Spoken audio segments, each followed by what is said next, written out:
Merci pour cet accueil, Michel. Alors, on organise ça depuis un petit moment, hein. Ça fait quelques mois. Et c'est avec grand plaisir que je vois cette salle complètement comble et surtout que je vois des femmes, puisqu'en réalité, lorsque j'interviens au niveau de l'agriculture, il y a beaucoup d'hommes. Et là, je suis très content aussi de voir beaucoup de femmes. Alors oui, on va parler du changement climatique, on va parler de l'impact du changement climatique sur l'agriculture, puisque je suis agro-climatologue. Je vais vous le définir, bien sûr, tout à l'heure. Et également chasseur d'orage, donc les photos que vous voyez, je les ai bien prises la nuit. Ce n'est pas des photos que j'ai trouvées sur Google, ou encore moins par intelligence artificielle. Ne me dites pas ça.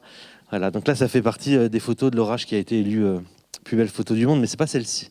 C'est la dernière du diapositive, si vous êtes encore pas trop déprimé. Alors mon objectif ici, c'est pas de vous dire qu'on va mourir de faim. Mon objectif, c'est de vous dire qu'on peut anticiper les impacts du changement climatique, bien sûr jusqu'à un certain niveau, qu'on soit d'accord, mais on est capable de trouver des solutions. Et ces différentes solutions, la plupart des chercheurs, à l'INRAE, à Arvalis, au CNRS, on travaille dessus. Le seul moyen qui manque, c'est le moyen financier, en réalité, ou la volonté politique, mais on a les connaissances suffisantes pour pouvoir parler de l'agroclimatologie. Donc on va essayer d'anticiper ces impacts-là, d'en trouver les solutions. On va revenir sur 2021, 2022, 2023 et 2024. Ensuite, on va regarder la climatologie, donc c'est les évolutions physiques de l'atmosphère. Et derrière, on pourra parler d'agroclimatologie en ayant les impacts sur le saisonnier, le local, la consommation, le blé, la production animale. Alors, il faut savoir qu'il y a aussi quelques parties à la fin, il me semble, peut-être que j'ai pas mis à jour le diapositive, mais il me semble qu'il y a des parties à la fin en tant que consommateur, vous. Parce que là, je parle au grand public, je ne parle pas aux agriculteurs. Quel est l'impact de la viande, quel est l'impact du local et quel est l'impact du gaspillage alimentaire? On va axer sur ces trois questions aussi, parce que vous, en tant que consommateur, vous avez la possibilité de travailler sur ces différents aspects. Alors, l'agrométéorologie, c'est l'impact de la météo sur l'agriculture. La météo, c'est ce que vous regardez à la télévision sur les applications. Quel temps il va faire demain. Mais l'agriculteur, il n'a pas la même vision que vous. S'il gèle, il va protéger ses végétaux, s'ils sont en fleurs. S'il y a trop d'eau, il ne peut pas accéder aux parcelles pour faire les fauches ou pour faire les semis. S'il n'y a pas suffisamment d'eau, il ne peut pas faire les semis. S'il y a de l'eau prévue dans les prochains jours, il va semer pour pouvoir profiter de cette eau pour faire germer les graines. Donc en réalité, l'agriculteur, il a une analyse des prévisions météo pour l'impact sur l'agriculture qui est en cours, qui est dans nos parcelles. La météo, c'est les décisions sur l'agriculture qui est en cours. L'agroclimatologie, c'est ce qu'on fait ce soir. C'est plutôt des décisions socio-économiques et politiques. Qu'est-ce qu'il y aura dans la Beauce en 2080 ? Est-ce que je dois continuer à planter des pommiers golden du côté d'Angers, du côté de Nantes, du côté de Tours d'ici 2050 ? Est-ce que le goût du vin va évoluer ? Est-ce que les cépages vont évoluer ? Est-ce que les paysages seront les mêmes ?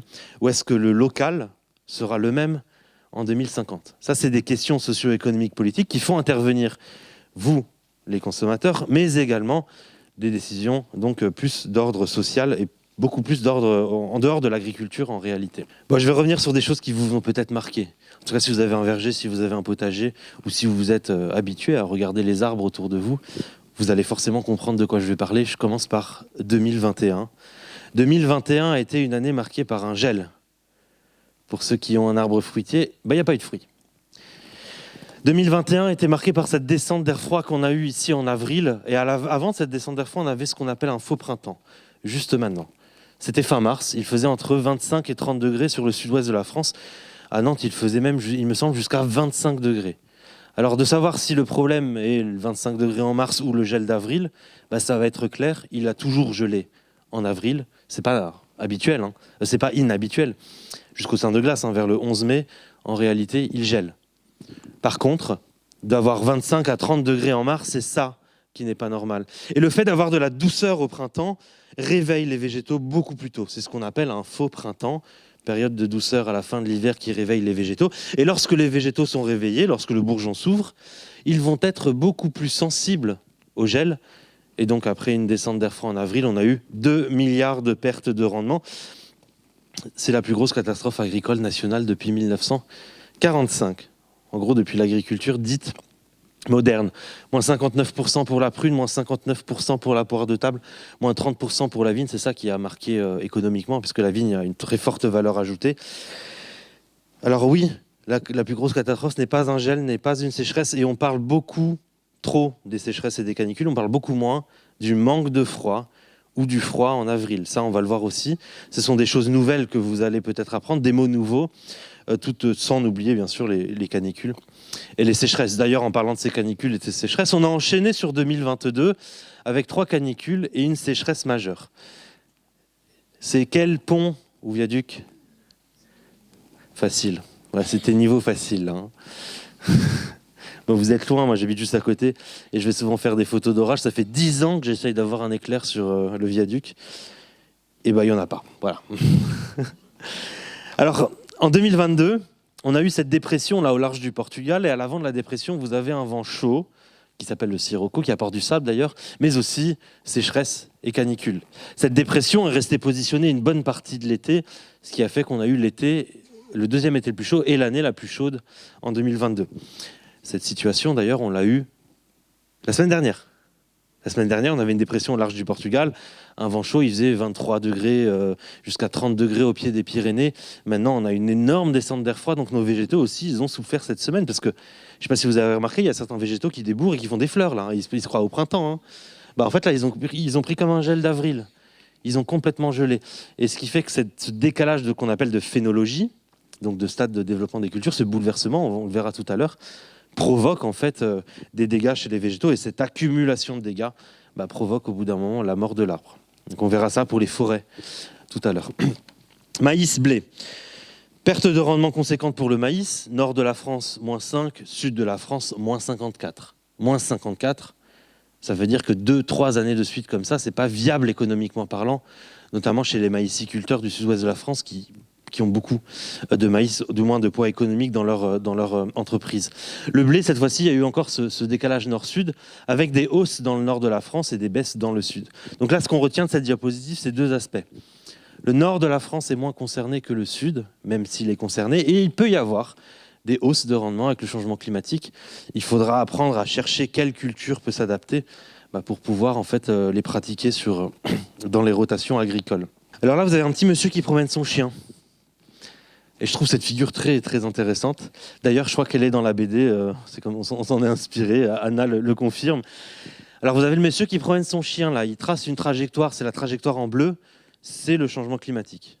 Là, c'est la courbe de température qui augmente. Et autour de cette courbe de température, le chien se promène et trace une autre trajectoire, qui est ce qu'on appelle la variabilité intra-annuelle. C'est-à-dire qu'il peut faire plus humide, plus chaud, plus froid, mais la tendance de fond n'est pas masquée par cette variabilité intra-annuelle. Typiquement, c'est sur ça que les climato-sceptiques vont vous attraper sur les réseaux sociaux. Il suffit d'aller sur Twitter aujourd'hui, il a fait -3 ce matin à Strasbourg, ou incroyable en novembre, mais ils vont vous dire, regardez, il fait froid, il n'y a pas de changement climatique. Typiquement, c'est ça qu'un certain monsieur Orange va vous dire en sortant de son aéroport, il a neigé à New York, il n'y a pas de changement climatique. Alors qu'il a toujours neigé à New York, et même beaucoup plus qu'ici. Donc c'est cette variabilité intra-annuelle aussi qui marque les agriculteurs, qui a des excès, des déficits d'eau qui ne font qu'alterner. Il n'y a pas ce juste milieu qu'on avait avant. Et donc on a les 2 aspects, la tendance de fond et la variabilité entre-année. Donc 2022, je la replace là sur une trajectoire de changement climatique en rouge. Donc ça, c'est des projections du GIEC. C'est un scénario qui est plutôt frais par rapport à celui que j'ai l'habitude de prendre. En noir, vous avez les observations, vous voyez la variabilité. Je place 2022, je la projette sur 2050. Ça veut dire qu'en termes thermiques, 2022 sera une année normale en 2050. Ce qui nous laisse à peu près 25 années pour s'adapter, ce qui est très court. 25 années, si vous plantez un arbre, c'est rien. C'est-à-dire que l'arbre, il sera encore là en 2070. C'est-à-dire que pour l'agriculture, viticulture notamment, et arboriculture, c'est un essai, pas plus. Par contre, pour les grandes cultures, la betterave, les pommes de terre, le maïs, on peut d'année en année améliorer les pratiques. Donc on a une certaine forme d'urgence. C'est pas parce que c'est 25 années qu'il faut commencer à réfléchir à ces problématiques en 2050. 2023 et 2024 ont été marqués par des excès d'eau, cette fois-ci, à tel point que sur les plateaux télé, sur un plateau télé, on se disait, Monsieur Zaka, il pleut. On pensait qu'on allait mourir de soif. Dans quel sens on va avec le changement climatique? Il va peut-être falloir vous décider. On le verra tout à l'heure. Petit suspense. Alors, 2023 et 2024 ont été marqués aussi par un épisode El Niño avec une mer qui était très chaude. Vous avez ici l'anomalie thermique en termes de température. Il faut savoir que pour augmenter la surface de la mer sur une si grande surface, juste d'1 degré, il faut une énergie monstrueuse. Enfin, déjà pour chauffer une casserole à 100 degrés, il faut à peu près 5 minutes. Donc vous imaginez, ça dépend si vous avez l'induction ou pas. Mais si vous ne l'avez pas, il faut... À l'âge de pierre, on faisait beaucoup plus que 5 minutes. Et donc, cette mer beaucoup plus chaude, elle peut apporter soit plus d'énergie, soit plus d'humidité aussi aux rivières atmosphériques qui passent au-dessus. La rivière atmosphérique, c'est un courant qui part des Caraïbes et qui rejoint généralement les latitudes plus hautes. Donc pour nous, on a le courant entre les Caraïbes et la France. Et lorsque la mer est plus chaude, ce courant est beaucoup plus humide, l'air est plus humide, et donc il va venir déverser de l'eau. Et donc là, on a eu ce cyclone Kirk, là, vous voyez sa trajectoire, il a pris toute l'énergie de la mer, et donc il est venu se déverser après sur la Vendée, où vous avez eu des maïs qui se sont couchés. Il est tombé 100 mm de pluie. C'est des trucs qu'on observe en Méditerranée, d'habitude pas ici. Alors, les précipitations, justement. On va regarder l'évolution des précipitations jusqu'en 2100. Donc là, pour commencer, vous avez l'évolution des sécheresses agricoles. Et effectivement, les sécheresses agricoles progressent en France. C'est un fait, par le sud de la France notamment, qui est beaucoup plus concerné, plus 11, plus 15%. Par contre, dans la région ici, effectivement, avec la Bretagne et une partie des côtes de la Manche, les sécheresses agricoles ne progressent pas forcément. On ne peut pas dire que la terre s'assèche, il y a des épisodes de sécheresse, mais en moyenne, ils ne progressent pas par rapport au sud de la France. Ça aussi, ça va peut-être vous étonner, c'est un fait. Regardez, Languedoc-Roussillon, vous avez les surfaces en sécheresse depuis 1959. Ce qu'on voit, c'est qu'il y a des pics beaucoup plus élevés, surtout ces 2 dernières années. Là, on a beaucoup parlé des Pyrénées-Orientales, on le voit bien, cette distinction. C'est la plus grosse sécheresse que la France ait connue de son histoire. Et on a cette progression en fond, là, en rouge, donc c'est la moyenne glissante. Donc la terre, effectivement, ça sèche de plus en plus chez nous dans le Languedoc. Par contre, centre-Val de Loire, et côté de Nantes également, on a effectivement des années problématiques, 89, 90, 76, qu'on a bien retenu. Et vous avez donc pas forcément d'évolution pour l'instant. Ça ne veut pas dire qu'il n'y en aura pas après, hein. Mais pour l'instant, on n'a pas forcément d'évolution à la hausse des surfaces en sécheresse. Alors on va regarder ce qui se passe en 2100. Plus 2, plus 2,7, plus 4 degrés, 2030, 2050, 2100. En bleu, vous avez les zones où il va y avoir plus de pluie. Ce sont les prévisions, les projections officielles utilisées par le ministère de l'Agriculture et le ministère de l'Environnement pour adapter la France.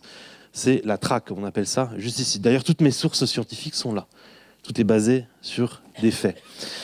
Et donc, vous avez ces différentes évolutions. On s'attend, par exemple, dans le nord de la France, à avoir un peu plus de pluie, surtout le nord-est, et dans la fin du siècle, moins de pluie sur l'année dans le sud. Si on regarde la légende, c'est plus 5, plus 10, moins 5, plus 10.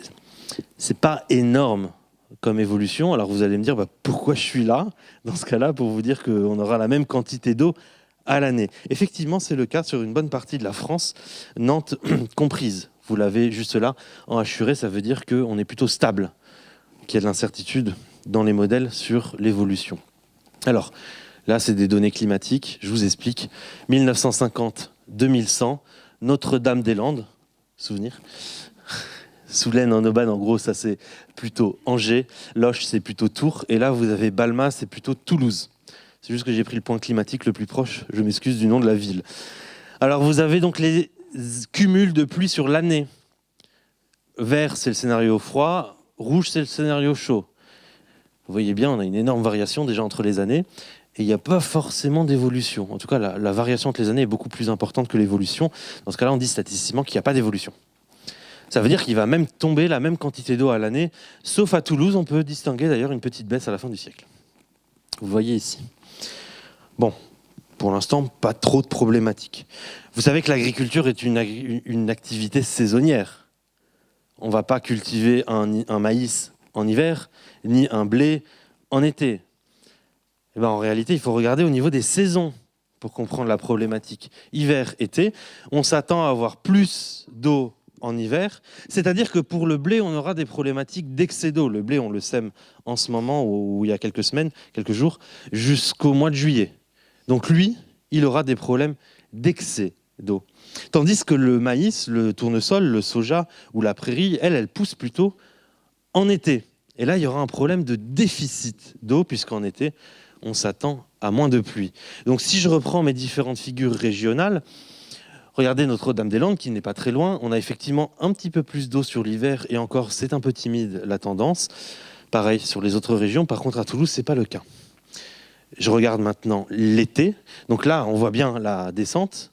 Il y a effectivement moins de pluie et là statistiquement parlant c'est beaucoup plus probant dans les 4 villes que j'ai sélectionnées autour de chez vous. Sauf Toulouse. Donc on a bien une accentuation du cycle de l'eau dans les deux sens. Le changement climatique n'est pas une sécheresse éternelle qui va nous mener à une soif éternelle. Non, ça c'est ce qu'on entend pour nous discréditer. Si vous lisez le rapport du GIEC, il n'est pas écrit ça, il écrit qu'on aura une accentuation du cycle de l'eau dans les deux sens, des excès et des déficits. C'est pour ça qu'on peut avoir des inondations, même dans un cadre de changement climatique. C'est d'ailleurs ce qui est indiqué dans le rapport du GIEC. Au niveau de la température, c'est différent. Vous avez une évolution de la température moyenne et extrême qui va dans un sens, cette fois-ci, vers le réchauffement. D'ailleurs, vous avez ici la température moyenne française en 1976-2005 et en 2070 jusqu'à 2100, un scénario plus 4 degrés en France. Vous voyez que la température moyenne à Montpellier, dans un climat passé, c'est 14 degrés. Moi, je viens de Montpellier. Dans le climat futur, vos 14 degrés, ils sont ici, à Vertou. Alors, qu'on soit d'accord, ça veut dire que c'est très intéressant pour les bières en terrasse. C'est souvent ce qu'on me dit. Chez Zaka, c'est super d'avoir 30 degrés au mois de mars. On peut boire des bières en terrasse après avoir subi le manque de soleil et que ça fait du bien au moral. Mais oui, mais il n'y a pas que l'homme sur Terre. Il ne faut pas oublier derrière les écosystèmes, les végétaux, les animaux. Donc oui, avoir plus 4 degrés à Nantes en 2100, ça paraît intéressant au niveau du tourisme, la Baule notamment, ou alors ici, c'est pas la Baule, c'est une autre ville qui est juste à côté. Mais nos forêts, elles ne vont pas prendre le TGV, aller en vacances en Angleterre. Ça veut dire que nos forêts qui sont encore présentes, normalement, à 2100, sur un réchauffement géologique, c'est-à-dire qui prend 21 000 ans, eh bien, nos forêts sont toujours présentes dans 70 ans. C'est-à-dire que là, nos forêts vont subir un climat méditerranéen alors que ce sont des forêts tempérées. Et cette carte, elle montre l'aire de répartition en réalité des espèces qui va évoluer. C'est-à-dire que ce qu'on produira à Vertou ne sera pas forcément la même chose que ce qu'on produit maintenant. Alors en termes d'évolution de température moyenne, on voit bien la distinction entre les 3 scénarios, le plus chaud et le plus froid, rouge, vert. Notre-Dame-des-Landes, on a bien une évolution à la hausse des températures. Le scénario le plus intéressant, c'est le scénario intermédiaire, c'est l'orange, c'est sur lequel on est actuellement. Donc on a bien cette évolution, et bien sûr, dans le sud de la France, on monte beaucoup plus haut, puisqu'on démarre déjà de plus haut qu'ici, où ça deviendra beaucoup plus problématique. En agriculture, on ne regarde pas que les extrêmes climatiques, que les moyennes climatiques. On regarde aussi les extrêmes, c'est comme la pluie. Donc ici, vous avez les vagues de chaleur. Je pense que je n'ai pas besoin de vous décrire ce graphique. Chaque bulle est une vague de chaleur. Plus la bulle est grosse, plus la canicule était intense. On retrouve 2003, 17 000 morts. Enfin, 1947, 76 qu'on me saoule toute la journée sur les réseaux sociaux. Moi, j'ai pas votre âge, vous étiez pas né en 76, on a beaucoup souffert en 76. Bah, regardez 76. Regardez maintenant à partir des années 2000. On a 4 fois plus de canicules depuis les années 2000. On nous dit souvent, est-ce qu'on doit mettre la climatisation ? Bah, mettez-la dans la forêt si vous voulez. Mettez-la dans une pâture avec des vaches laitières si vous voulez. En réalité, on concentre les efforts que sur nous et on oublie tout le reste. En termes de jours à 35 degrés, vous avez ici la carte des années 1960, ici celle de 2080. Et encore, ce n'est pas le scénario le plus chaud. Ce qui se passe, c'est que vous avez un beau dégradé qu'on voit entre La Roche-sur-Yon, Nantes, Angers, puis on rentre dans les terres. Bien sûr, plus on s'éloigne de la mer, plus le nombre de jours à 35 degrés est important. Donc il y a un beau dégradé d'adaptation agricole dans la région. Et on voit qu'on avait beaucoup de verre. À l'époque, quand il faisait 35 degrés à Nantes dans les années 1960, c'était incroyable. Il y a même des régions là-haut, tout en haut, je viens de Montpellier, donc c'est vraiment très très haut, eh bien, qui n'avaient jamais eu plus de 35 degrés. Je me rappelle en 2019, je ne sais pas si vous l'avez vu aussi ce reportage à Brest, où BFM TV avait suivi des Parisiens qui il devait faire 43 degrés. Il a fait 42,7 en juillet 2019. Et donc, des Parisiens ont décidé de partir en Normandie, prendre des jours de vacances à Brest. Et quand ils sont arrivés à Brest, il faisait 39,7, ce qui était le record absolu. Donc, ils sont sortis du TGV, ça n'a rien changé. Oui, donc maintenant, certaines pointes bretonnes Et ici à Nantes, on a déjà atteint les 40 degrés et on s'attend à en avoir plus dans l'avenir. Donc en termes de nombre de jours à 35 degrés, Notre-Dame-des-Landes, un peu plus proche des mers. Hein. Pas trop de jours à 35 degrés, enfin tout est relatif. Regardez Toulouse. Il y a des jours où je me dis pourquoi j'habite là-bas. Je vais venir débarquer chez vous, acheter une maison en bord de mer. Enfin, pas trop en bord de mer parce qu'elle va se faire engloutir. Je ne sais pas où aller. Voilà. À Boulogne-sur-Mer, il a fait 41,9 en 2019. Non, mais à Boulogne-sur-Mer. Il y a un fameux film où il y a des ch'tis qui parlaient du temps, mais enfin, on ne s'attendait pas à avoir 42 aussi vite. Alors pourquoi je parle des extrêmes ? Parce qu'il est bien sympa qu'un mec au chapeau vienne vous parler des adaptations agricoles.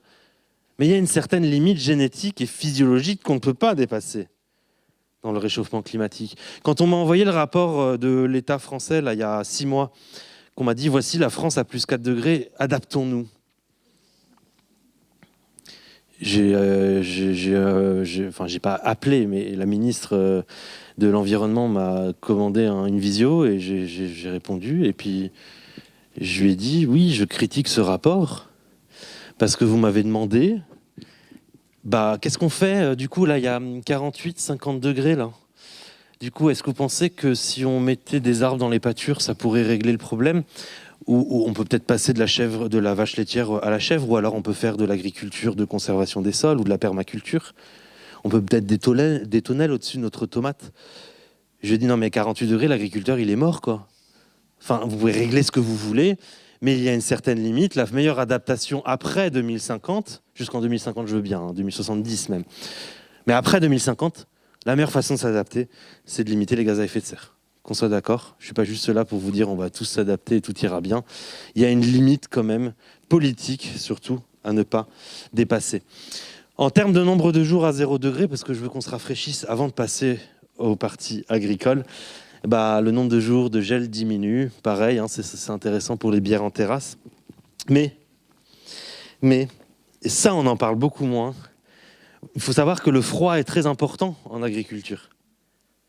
Je vois qu'il y a des gens qui ont l'air agriculteurs dans le coin, mais il y avait des moustiques chez moi jusqu'à il y a 3 jours. Et la FCO et les maladies des bovins, là, c'est transmis par des moucherons, pas des pucerons, mais des moucherons. La jaunisse de la betterave, on en a beaucoup parlé, c'est transmis par des pucerons.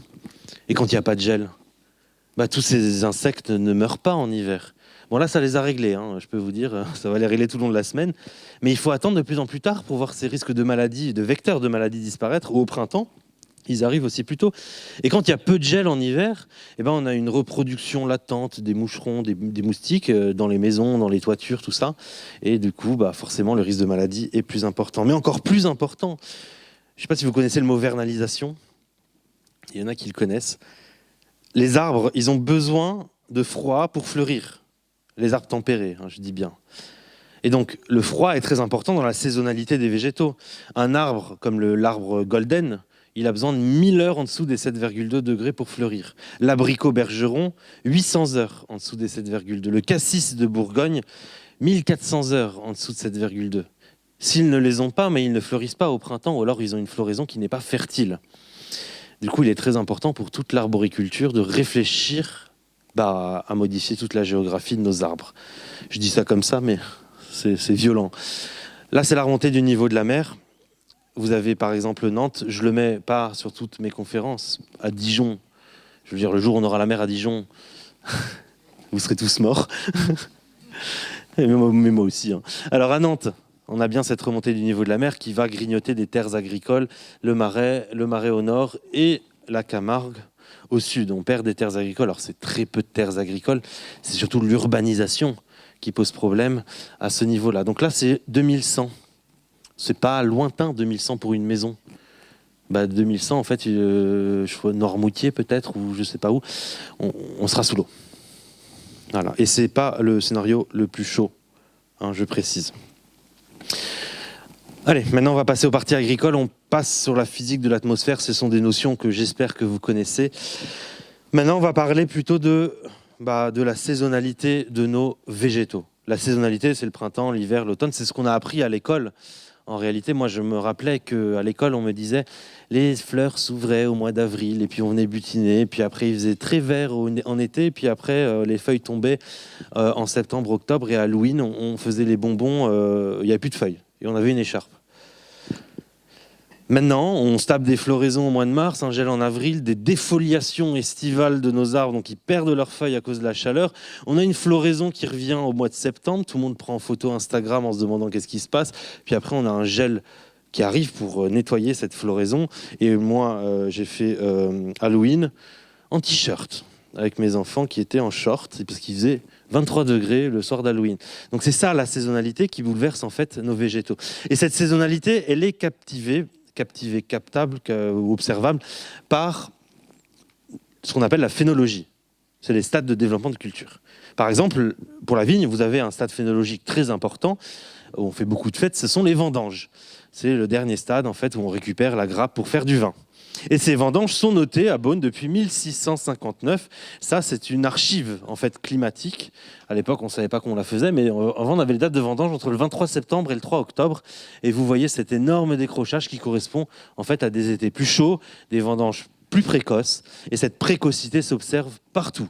Les moissons blé, les moissons maïs, les floraisons, les dates de vendange, cette précocité s'observe partout. Si on va beaucoup plus loin, on prend celle de Kyoto. C'est la plus longue série phénologique du monde. 812, donc plus d'un millénaire. Donc les cerisiers japonais, c'est une date de fête au Japon. Donc il les note. Et puis là, on voit bien cette descente. C'est pas dans un cycle qu'on a l'habitude d'avoir. Et donc on descend. On a gagné à peu près 15 jours sur les dates de cerisiers pour la floraison. Pareil pour les poiriers français, pareil pour les pommiers, pareil pour les cerisiers, les pruniers, les pêchers. On gagne à peu près 15 jours de floraison. Et qu'est-ce qui pose problème, vous l'avez deviné, c'est qu'en 1970-2000, on avait cette floraison, cette ouverture des bourgeons qui se faisait entre le 11 mars jusqu'au sein de glace, le 11 mai, et le risque de gel diminuait jusqu'au sein de glace. Le 18 mai 1935, il est tombé 20 cm de neige à Lisieux. C'est vraiment la date la plus tardive qu'on ait pu avoir en France. Et le 1er juin 1975, il a gelé en Normandie. Là aussi, c'est l'une des plus tardives. Après, on n'a plus de gel. 2020-2050, donc dans les années à venir, on a observé 2 à 3 semaines d'avancée des stades de bourgeons. On perd qu'une semaine de gel, ça veut dire qu'en avril, on se retrouve avec une zone où les arbres sont beaucoup trop en avance, avec un risque de gel qui est certes moins fort, mais toujours présent. Donc, dans les années 1970, on avait du gel en avril sur bourgeons fermés. Il n'y avait aucun dégât. Maintenant, on peut avoir, au lieu d'avoir -7, on aura plutôt -4, il fait un peu plus chaud, mais sur fleurs. Donc là, on a des dégâts. Et ces dégâts sont étudiés par nos scientifiques. Là, vous avez, je crois que c'est le chardonnay. Oui, c'est le chardonnay. Donc en France, le chardonnay, c'est un cépage pour la vigne. Donc vous avez différentes zones où il y a du chardonnay. Et donc il note ici la probabilité de tomber sur une année gélive. Quand on est à 20% en jaune, c'est qu'on a une année sur 5 où on perd toute la récolte. Et ce que vous voyez, c'est qu'avec l'évolution climatique, le chardonnay sera beaucoup plus exposé à ce gel dans surtout la partie centrale de la France, éloignée des mers, un petit peu moins sur les côtes ici. Cependant, mais c'est très minoritaire, c'est vraiment la partie centrale où nos vignes vont tellement ouvrir tôt qu'elles seront beaucoup plus exposées au gel. Ceci dit, dans cette étude, ils n'ont pas pris en compte qu'il n'y aura plus de chardonnay dans ces régions-là. Ce sera d'autres types de cépages, on verra tout à l'heure. Pareil, on a aussi le degré d'alcool de nos vins qui augmente. Vous avez ici plus 2,5 degrés d'alcool dans les vins du Languedoc. Nos vins sont plus alcoolisés depuis à peu près 50 ans. Là, c'est pour le Languedoc. Là, c'est pour Cognac. C'est exactement pareil. J'aurais pu prendre le Gewürztraminer en Alsace. C'est exactement pareil. Nos vins sont plus alcoolisés. Là aussi, c'est un problème de décalage de période en fait, de croissance des végétaux. Puisque je vous ai dit que la vigne, on la vendange plus tôt. Ça veut dire que la période de remplissage des baies qui se faisait en août-septembre en 1910 se fait maintenant en juillet-août. On a gagné à peu près un mois. La période de remplissage des baies, c'est là où les grains sur la grappe sont tout petits, ils ont besoin d'eau pour gonfler. Sauf que ça tombe au milieu de l'été, il y a moins d'eau. S'il y a moins d'eau, le sucre dans les grappes est plus concentré. Si le sucre est plus concentré quand on vendange, vu que c'est le sucre qui fait l'alcool, le taux d'alcool augmente. c'est un problème en fait de synchronisation entre le remplissage des baies et les sécheresses qui sont maintenant parfaitement synchronisées alors qu'avant c'était un peu désynchronisé. Donc une évolution du goût du vin. Donc on a des problèmes de quantité à cause du gel, des pertes de rendement, et on a des problèmes de qualité aussi, notamment sur des attentes de terroir pour la vigne qui sont très importantes pour les Français. Le local d'aujourd'hui est-il le local de demain? En parlant de local, on va jouer un jeu. Quelle ville c'est? C'est quoi ça? Barcelone. C'est la Sagrada Familia. Qui est bientôt fini d'ailleurs. Alors vous avez ici un éclair qui fait 13 km de haut. Voilà, vous voyez la taille de la Sagrada, la taille de l'éclair, 13 km de haut, c'est ce qu'on appelle un extra nuageux. Alors moi je vais souvent à Barcelone parce que j'y suis jamais allé la journée d'ailleurs, je vais que la nuit, puisque j'habite pas très loin au final à Montpellier. Alors vous avez cette évolution de ce qu'on appelle la biogéographie des végétaux, l'aire de répartition de nos végétaux, de nos forêts déjà pour commencer, par cette étude qui a été faite par l'INRA de Nancy, excellente étude, le projet Carbophore en 2004 de l'INRA de Nancy. 2000-2100. Rouge, c'est le chêne vert méditerranéen. Le chêne vert méditerranéen, c'est un chêne qu'on a dans la garrigue, qui s'accompagne du thym, du romarin, de l'abricot, de la vigne, du chant des cigales. C'est la zone de la garrigue. Vous voyez que cette zone de la garrigue, elle remonte beaucoup plus au nord dans l'avenir, c'est-à-dire que des caractéristiques du climat méditerranéen vont sortir de la zone méditerranéenne et vont remonter du coup vers le Lyonnais, le Bordelais, le Poitou également. Le climat aquitain, du moins des caractéristiques, lui remonte vers le bassin parisien, Boulogne-sur-Mer et Brest, c'est-à-dire qu'on aura là-bas des pins, de la bruyère, tandis que le chêne, le hêtre, le bouleau, eux qui sont plutôt du vert et du jaune, vont être relégués vers le nord de la France. Alors c'est bien beau de faire ces études-là. C'est un potentiel d'implantation. C'est-à-dire que la garrigue peut potentiellement s'implanter à Lyon. Mais la remontée du chêne vert méditerranéen, du thym, du romarin ne se fait pas aussi vite. Le changement climatique est plus rapide que leur remontée. Donc l'homme doit absolument intervenir dans cette situation et de façon logique, on le verra tout à l'heure. Donc forcément, les forêts évoluent, les paysages évoluent. L'agriculture doit aussi évoluer. Vous avez ici les cépages. Alors, je vous parlais du chardonnay. L'aire de répartition du chardonnay, elle est en bleu, là. Le bordelais, c'est plutôt le vert. Et vous avez le Pic Saint-Loup, le Châteauneuf-du-Pape, vous l'avez plutôt en jaune. Et puis, en orange, vous voyez que l'aire de répartition des cépages évolue. Progressivement, on va avoir des cépages bordelais qui pourraient s'implanter, puis des cépages du Languedoc-Roussillon qui pourraient débarquer en adéquation du coup avec la température qu'on pourrait observer. Ça, ce sont des simulations que je fais, hein, c'est mon travail. Je ne suis pas juste vulgarisateur, je suis aussi scientifique. Donc je fais beaucoup de cartographie sur l'aire de répartition de ces cultures. Et vous voyez l'Espagne, je ne sais pas si vous avez vu l'Espagne, mais on y reviendra. Donc les cépages évoluent, là c'est l'abricot. L'abricot bergeron. Vous avez l'abricot bergeron qui est très présent dans la vallée du Rhône ici. Il est très, très, très présent, 100% de réussite agricole. Donc c'est là où vraiment son bassin de production est le plus intéressant. Vous voyez que peu à peu, il disparaît du Languedoc. Il remonte là vers Dijon Céréales. Dijon Céréales qui travaille d'ailleurs sur la pomme et l'abricot, alors que d'habitude, ils font beaucoup de céréales. Puis après, on le retrouve en Alsace. Et puis là, on a tout un bassin autour de la Loire qui se transformera de la pomme à la poire, qui va se décaler progressivement vers la pêche, la cerise, il y a déjà la cerise, mais l'abricot progressivement, donc des cultures qu'on a plutôt dans le sud de la France. Alors là, c'est la pomme golden, c'est la pomme la plus consommée au monde. Vous voyez son évolution extrêmement rapide, là, c'est très accéléré sur toute l'Europe. Une espèce de front de perte là qu'on a en France. Ça, c'est qui fait plus assez froid en hiver pour la faire fleurir, en plus des sécheresses et des canicules. Et vous voyez que la pomme golden, qui était très française, espagnole et italienne, sera suédoise, russe, lituanienne et polonaise dans l'avenir. Donc là, c'est vraiment un décalage extrêmement violent de l'aire de répartition. C'est-à-dire que dès qu'un arbre de golden meurt de fin de vie, en fait, il ne faut pas replanter un golden. Malheureusement, ce sont des erreurs qu'on fait encore. Quand vous replantez un golden, vous vous traînez un boulet pendant 70 ans. Donc il y a un moment, il faut aussi travailler sur ces différents aspects-là d'adaptation. Là, c'était pour les arbres. Maintenant, on va regarder la tomate. Si vous avez la tomate, 1970, en plein milieu de l'été, 2070, en plein milieu de l'été. Il y a un truc qui saute aux yeux, plus que la France, c'est l'Espagne. Et le Maroc aussi. C'est-à-dire que nos premiers producteurs de fruits et légumes, l'Espagne, le Maroc, ne pourront plus le faire dans l'avenir, du moins en été. Peut-être qu'ils pourront cultiver par contre la tomate en hiver, parce qu'il fera suffisamment chaud. Et là, on a eu toute une zone de production estivale, c'est-à-dire que nos légumes du soleil, la ratatouille, quoi, elle va remonter progressivement, remplaçant peut-être la mâche à Nantes et la salade que vous avez beaucoup ici, le poireau également, le chou-fleur, qu'on pourra peut-être faire un petit peu plus en hiver parce qu'il fera plus doux, mais en été, la courgette, la tomate, l'oignon qui se retrouveront donc dans la région sont des filières qui sont à développer. Alors ça a l'air facile. Je plante une tomate, je la récolte et je vends. Le plus compliqué, c'est pas de planter l'arbre, c'est pas de planter la culture, c'est qui va la consommer. Quel tissu économique va l'acheter, qui va le transformer, qui va le stocker, qui va le réfrigérer, qui va le vendre. C'est ça le plus long. Et dans les expériences que nous avons eues, notamment pour la noix du Périgord, le temps qu'elle s'installe, il a fallu 30 ans pour qu'on commence à acheter de la noix du Périgord et que le consommateur s'habitue. Donc la tomate, on va l'acheter en Italie, en Espagne ou dans le sud de la France, mais il va falloir qu'on développe et qu'on habitue le consommateur, vous en faites partie.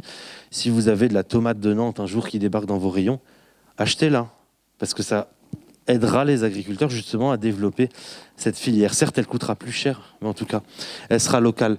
Alors, on a des cultures qui pourraient remonter, des cultures plutôt tropicales. La patate douce, 1970-2070, très présente en Espagne, sur les côtes notamment, et aussi un peu dans le sud-ouest de la France. Quelques-unes ici aussi, parfois en Bretagne, mais avec une production bien moindre que dans le sud de la France. Par contre, dans l'avenir, elle sera très présente. Donc une évolution agricole, une évolution des goûts, qu'il faut aussi que le consommateur comprenne qu'il faut acheter ces nouveaux produits également, et que l'État aussi doit comprendre que développer ces nouvelles filières sont bénéfiques. Il y a un moment, il va peut-être falloir que ce soit nous qui exportons vers l'Espagne et vers le Maroc. Il y a un moment, ça va s'inverser dans le siècle. Pourquoi ? Parce que s'ils n'ont rien à manger, ils vont faire quoi ? Ils vont venir chez nous. Et donc les flux migratoires peuvent être catastrophiques aussi. C'est la première raison des flux migratoires, c'est l'agriculture, c'est la perte de l'agriculture. Alors vous avez des trucs un peu plus exotiques, les agrumes, qui remontent aussi là, de 1961 à 2071. On retrouve le sud de la France qui va ressembler plutôt à des aires d'Andalousie. Alors ici, vous pourrez planter des agrumes, mais plutôt en bord de mer, s'il vous plaît, parce que le risque de gel reste présent une bonne partie du siècle, bien sûr. D'autres cultures, la pistache, on en parle beaucoup. Alors on a des pistachiers maintenant du côté d'Avignon. Je ne sais pas si vous avez vu, on a la pistache d'Avignon qui se développe de plus en plus, peut-être un futur AOC, un futur IGP aussi. Il faut en développer des recettes, il faut en développer la filière, il faut en développer le séchage. Il faut que les chefs étoilés prennent cette pistache et en fassent un effet de mode aussi pour donner aux consommateurs l'envie. Et donc là, la pistache, elle remonte. Alors en vert foncé, c'est là où elle est présente, et en vert clair, c'est là où elle sera présente. Donc on la perd en Andalousie encore, mais on la gagne du côté de la vallée du Rhône. Il y a une forme d'adaptation qu'on oublie souvent, c'est de passer à une espèce suivante. Par exemple, la pistache, l'abricotier, quand on a un abricotier qui s'arrête, on va peut-être replanter un pistachier. Pourquoi ? Le pistachier consomme 20 à 30% de moins d'eau qu'un abricotier. Donc c'est une adaptation intéressante. Et il est résistant à 7 degrés de plus que l'abricotier. Ça veut dire que là, on fait un gros saut d'adaptation. C'est certes plus coûteux, mais on ne met pas des petits pansements sur l'abricot qui sont au final plus coûteux quand on les additionne d'ici 2050. Donc c'est une forme d'adaptation, de changer de culture. Donc vous avez ici l'olivier, pas forcément, l'olivier remonte, et d'ailleurs on pourrait avoir des filières d'olives un peu dans les terres, ici, d'ici la fin du siècle. L'Andalousie, toujours l'Andalousie, premier producteur mondial d'huile d'olive, ça fait 50% de l'huile d'olive du monde. C'est une monoculture, alors je ne dis pas de faire ça en France, bien sûr. Vous imaginez, quand on n'aura plus d'huile d'olive andalouse, où est-ce qu'on va les chercher ? On a tout intérêt à les planter. Et quand on plante un olivier, c'est pas en 2050, ça pousse lentement un olivier. Alors il y a beaucoup, dans le sud-ouest de la France, il y a des maïsiculteurs qui ont enlevé un certain pourcentage de champs de maïs et qui ont planté des oliviers. C'est moins 80% de consommation d'eau. C'est juste énorme comme pas de transition, et c'est 7 degrés aussi de plus de résistance. Donc c'est une très forte augmentation. Alors bon, je vous parle des arbres fruitiers, mais il y a des arbres qui ne sont pas fruitiers, qui sont les arbres que nous avons dans la forêt. Là, vous avez le bouleau, que vous connaissez par son tronc blanc, qui est présent ici dans la région, notamment un peu plus au nord. Vous voyez 2005, 2035, 2075, en rouge, c'est là où on perd. En fait, le bouleau s'en va, il remonte d'ailleurs en altitude. Et il s'en va des forêts françaises progressivement parce qu'il a des racines trop superficielles. Il est très sensible à la sécheresse. À la place, vous aurez d'autres cultures, d'autres arbres. Le pin d'Alep, celui qu'on a du coup dans Méditerranée, très présent en Méditerranée, dans l'avenir, il pourrait remonter. Et à la Baule, on pourrait avoir des pins d'Alep à la place des pins parasols, par exemple, qui pourraient apparaître. Bon, une évolution du coup de la géographie, une évolution de la saisonnalité de nos cultures qui pose d'ailleurs tout ce problème. Maintenant, on va rentrer dans des impacts sur ce que vous connaissez. Et je vais parler du pain pour commencer. Donc le blé. Parce que je vais vous montrer aussi que les impacts juste locaux peuvent avoir des modifications mondiales. Et le blé est un très très bel exemple. Vous avez ici les évolutions du rendement du blé depuis 1815, avec une augmentation par 7 des rendements depuis la Seconde Guerre mondiale. C'est ce qu'on appelait le progrès génétique, chimique, mécanique. Maintenant, dans la définition du progrès, on a rajouté, heureusement, durabilité. Depuis les années 2000, le rendement s'est stabilisé pour plusieurs raisons, pour 5 raisons. Dans les études scientifiques qui sont décrites ici, la première raison est une pression climatique. Notamment, le blé a de plus en plus d'excès d'eau ou de déficit d'eau. Donc des excès d'eau quand il faut le planter, des déficits ou des excès d'eau quand il faut le moissonner. On le moissonne à peu près en juin, juillet et août.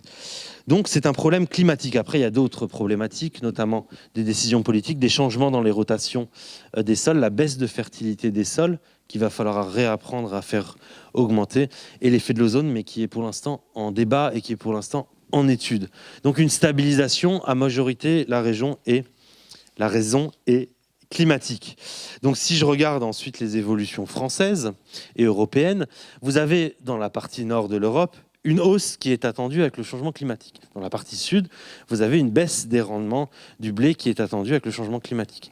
Ici, dans la région, on est autour de 0, -1, -2, donc c'est pas énorme comme changement. Ça dépendra de la nature des sols, mais ça, c'est des détails techniques. Dans la Manche, par contre, on aura des hausses de rendement. C'est ce qu'on a vu en 2022. Je ne sais pas si vous vous rappelez, quand j'ai montré le graphique du blé, en 2022, on avait des hausses de rendement autour de la Manche. Pourquoi ?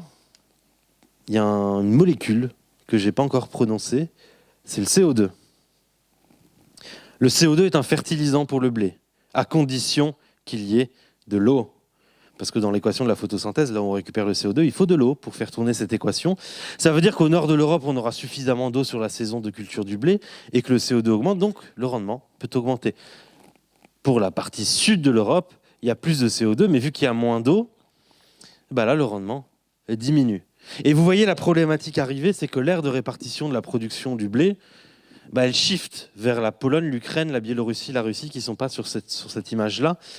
C'est-à-dire qu'on est en train de livrer, avec le changement climatique, notre première calorie mondiale à la Russie.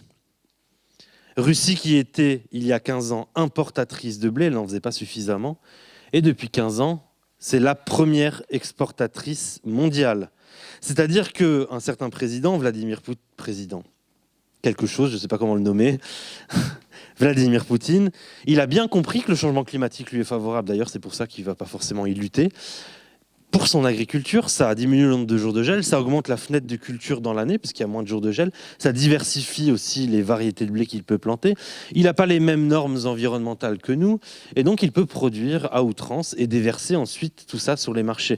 C'est-à-dire que la Russie, pour l'instant, elle maintient le prix du pain dans presque tous les pays du sud de la Méditerranée, puisqu'il vend son blé. Par exemple, l'Égypte, 95% du blé vient de Russie. Et donc, si la Russie et l'Égypte se mettent pas en accord à l'ONU, par exemple, eh bien, elle peut faire augmenter le prix du pain. Or, le prix du pain, c'est la garantie d'une stabilité politique dans un pays. Le prix de l'alimentation, c'est la garantie d'une stabilité politique. Donc, il y a deux armes qui sont importantes. Il n'y a pas que le nucléaire, il y a les frigos vides. Et maîtriser l'alimentation mondiale, c'est avoir des places géopolitiques. Et ça, la Russie l'a bien compris. Elle a tellement bien compris que les prix du blé depuis 1959, avec l'arrivée de la Russie sur le marché en 2007, maintenant, ils font que varier suivant son humeur. Un peu comme le pétrole et l'Arabie Saoudite à une certaine période. Là, vous voyez, on ne fait que monter, descendre. Donc un embargo, une guerre, une annexion. Sauf que nous, en tant que pays riche et en tant que pays producteur de blé, on peut l'acheter sur le marché s'il le faut. Mais d'autres pays comme le Soudan, le Sahel, qui dépendent du blé sur le marché mondial, ont des problématiques de prix de l'alimentation. Donc l'agroclimatologie n'est pas juste savoir quoi planter, où planter, comment le planter, c'est aussi réfléchir à long terme pour faire intervenir aussi le ministère de l'Armée dans ses différentes décisions agricoles. Le maïs n'a pas la chance, lui, d'avoir un aspect positif avec le CO2. Puisque le maïs, quelle que soit la concentration de CO2, il poussera à la même vitesse. Par contre, le maïs, lui, au contraire du blé qu'on va cultiver sur la saison froide, le maïs, on va le cultiver sur la saison chaude, donc il va demander beaucoup d'eau, et au final, eh bien, il va subir les sécheresses et les canicules durant sa saison de croissance. C'est-à-dire que le maïs, on a la même figure, augmentation, stabilisation, belle variabilité entre les années suivant l'eau de l'été, et diminution progressive ou violente, suivant les régions, par la suite, puisqu'il aura des problématiques d'eau, notamment. Quand on regarde les cartographies à ce sujet, c'est le JRC qui a fait cette étude-là au niveau de l'Europe. Alors, je ne retombe pas sur les mêmes résultats dans mes études à moi, c'est un petit peu moins violent. Mais là, on est à moins 50 à moins 100% de rendement sur le maïs d'ici 2050. Moi, je suis plutôt à moins 20, moins 40. C'est aussi une baisse, c'est un petit peu moins violent. Par contre, si on est en irrigué, sur les parties hautes, on voit que dans le nord de la France, on pourrait avoir une hausse du rendement. Pourquoi ? Parce que le maïs aime la chaleur. Donc, dans un premier temps, la température augmentant, ça lui fait augmenter son rendement. Par contre, les sécheresses vont rattraper après 2040, et là, ça le fera diminuer progressivement. Donc, en termes d'adaptation et d'atténuation sur ces différentes espèces, les grandes cultures, le colza, le tournesol, le blé, le maïs, on a 9 voies. Le premier qui me parle d'une seule voie en me disant que c'est une voie parfaite et qui va résoudre tous les problèmes, je ne le croirais pas. Par exemple, l'irrigation est une des solutions. Ce n'est pas la solution.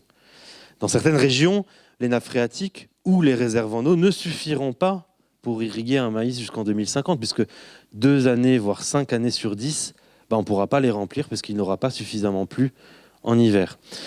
Donc, en termes de matériel, il y a l'irrigation comme solution, mais elle n'est pas suffisante. Il faut la coupler avec d'autres solutions qui sont d'ordre paysagère, agricole, génétique. La génétique notamment en travaillant sur l'aspect résistance sécheresse canicule, mais les travaux génétiques sont plus lents que le changement climatique. Ça ne suffit toujours pas. Le paysage, c'est de travailler sur le microclimat de la parcelle, l'arbre, la haie, le sol également en agronomie, les dates de semis, donc ça c'est vraiment des choses beaucoup plus agricoles. La biogéographie, c'est l'aire de répartition des cultures. Par exemple, le tournesol, il est plus résistant à la sécheresse que le maïs puisqu'il a un système racinaire plus profond.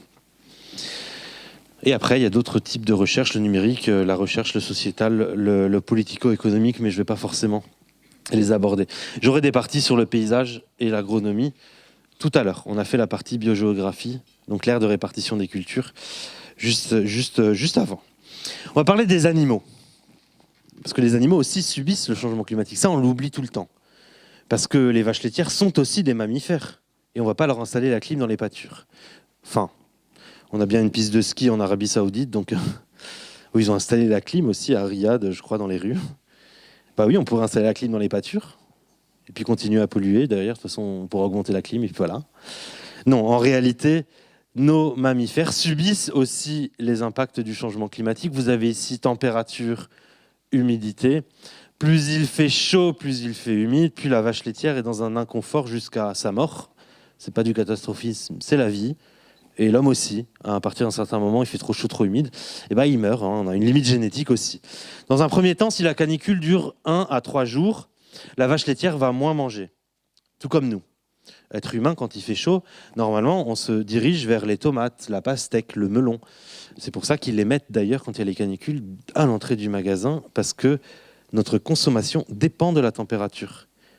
La raclette que vous avez mangée cette semaine, je le sais très bien, c'est parce qu'il faisait froid. Par contre, le vin que vous avez bu et la barbecue que vous avez fait la semaine dernière, profitant des dernières douceurs, c'est parce qu'il faisait chaud.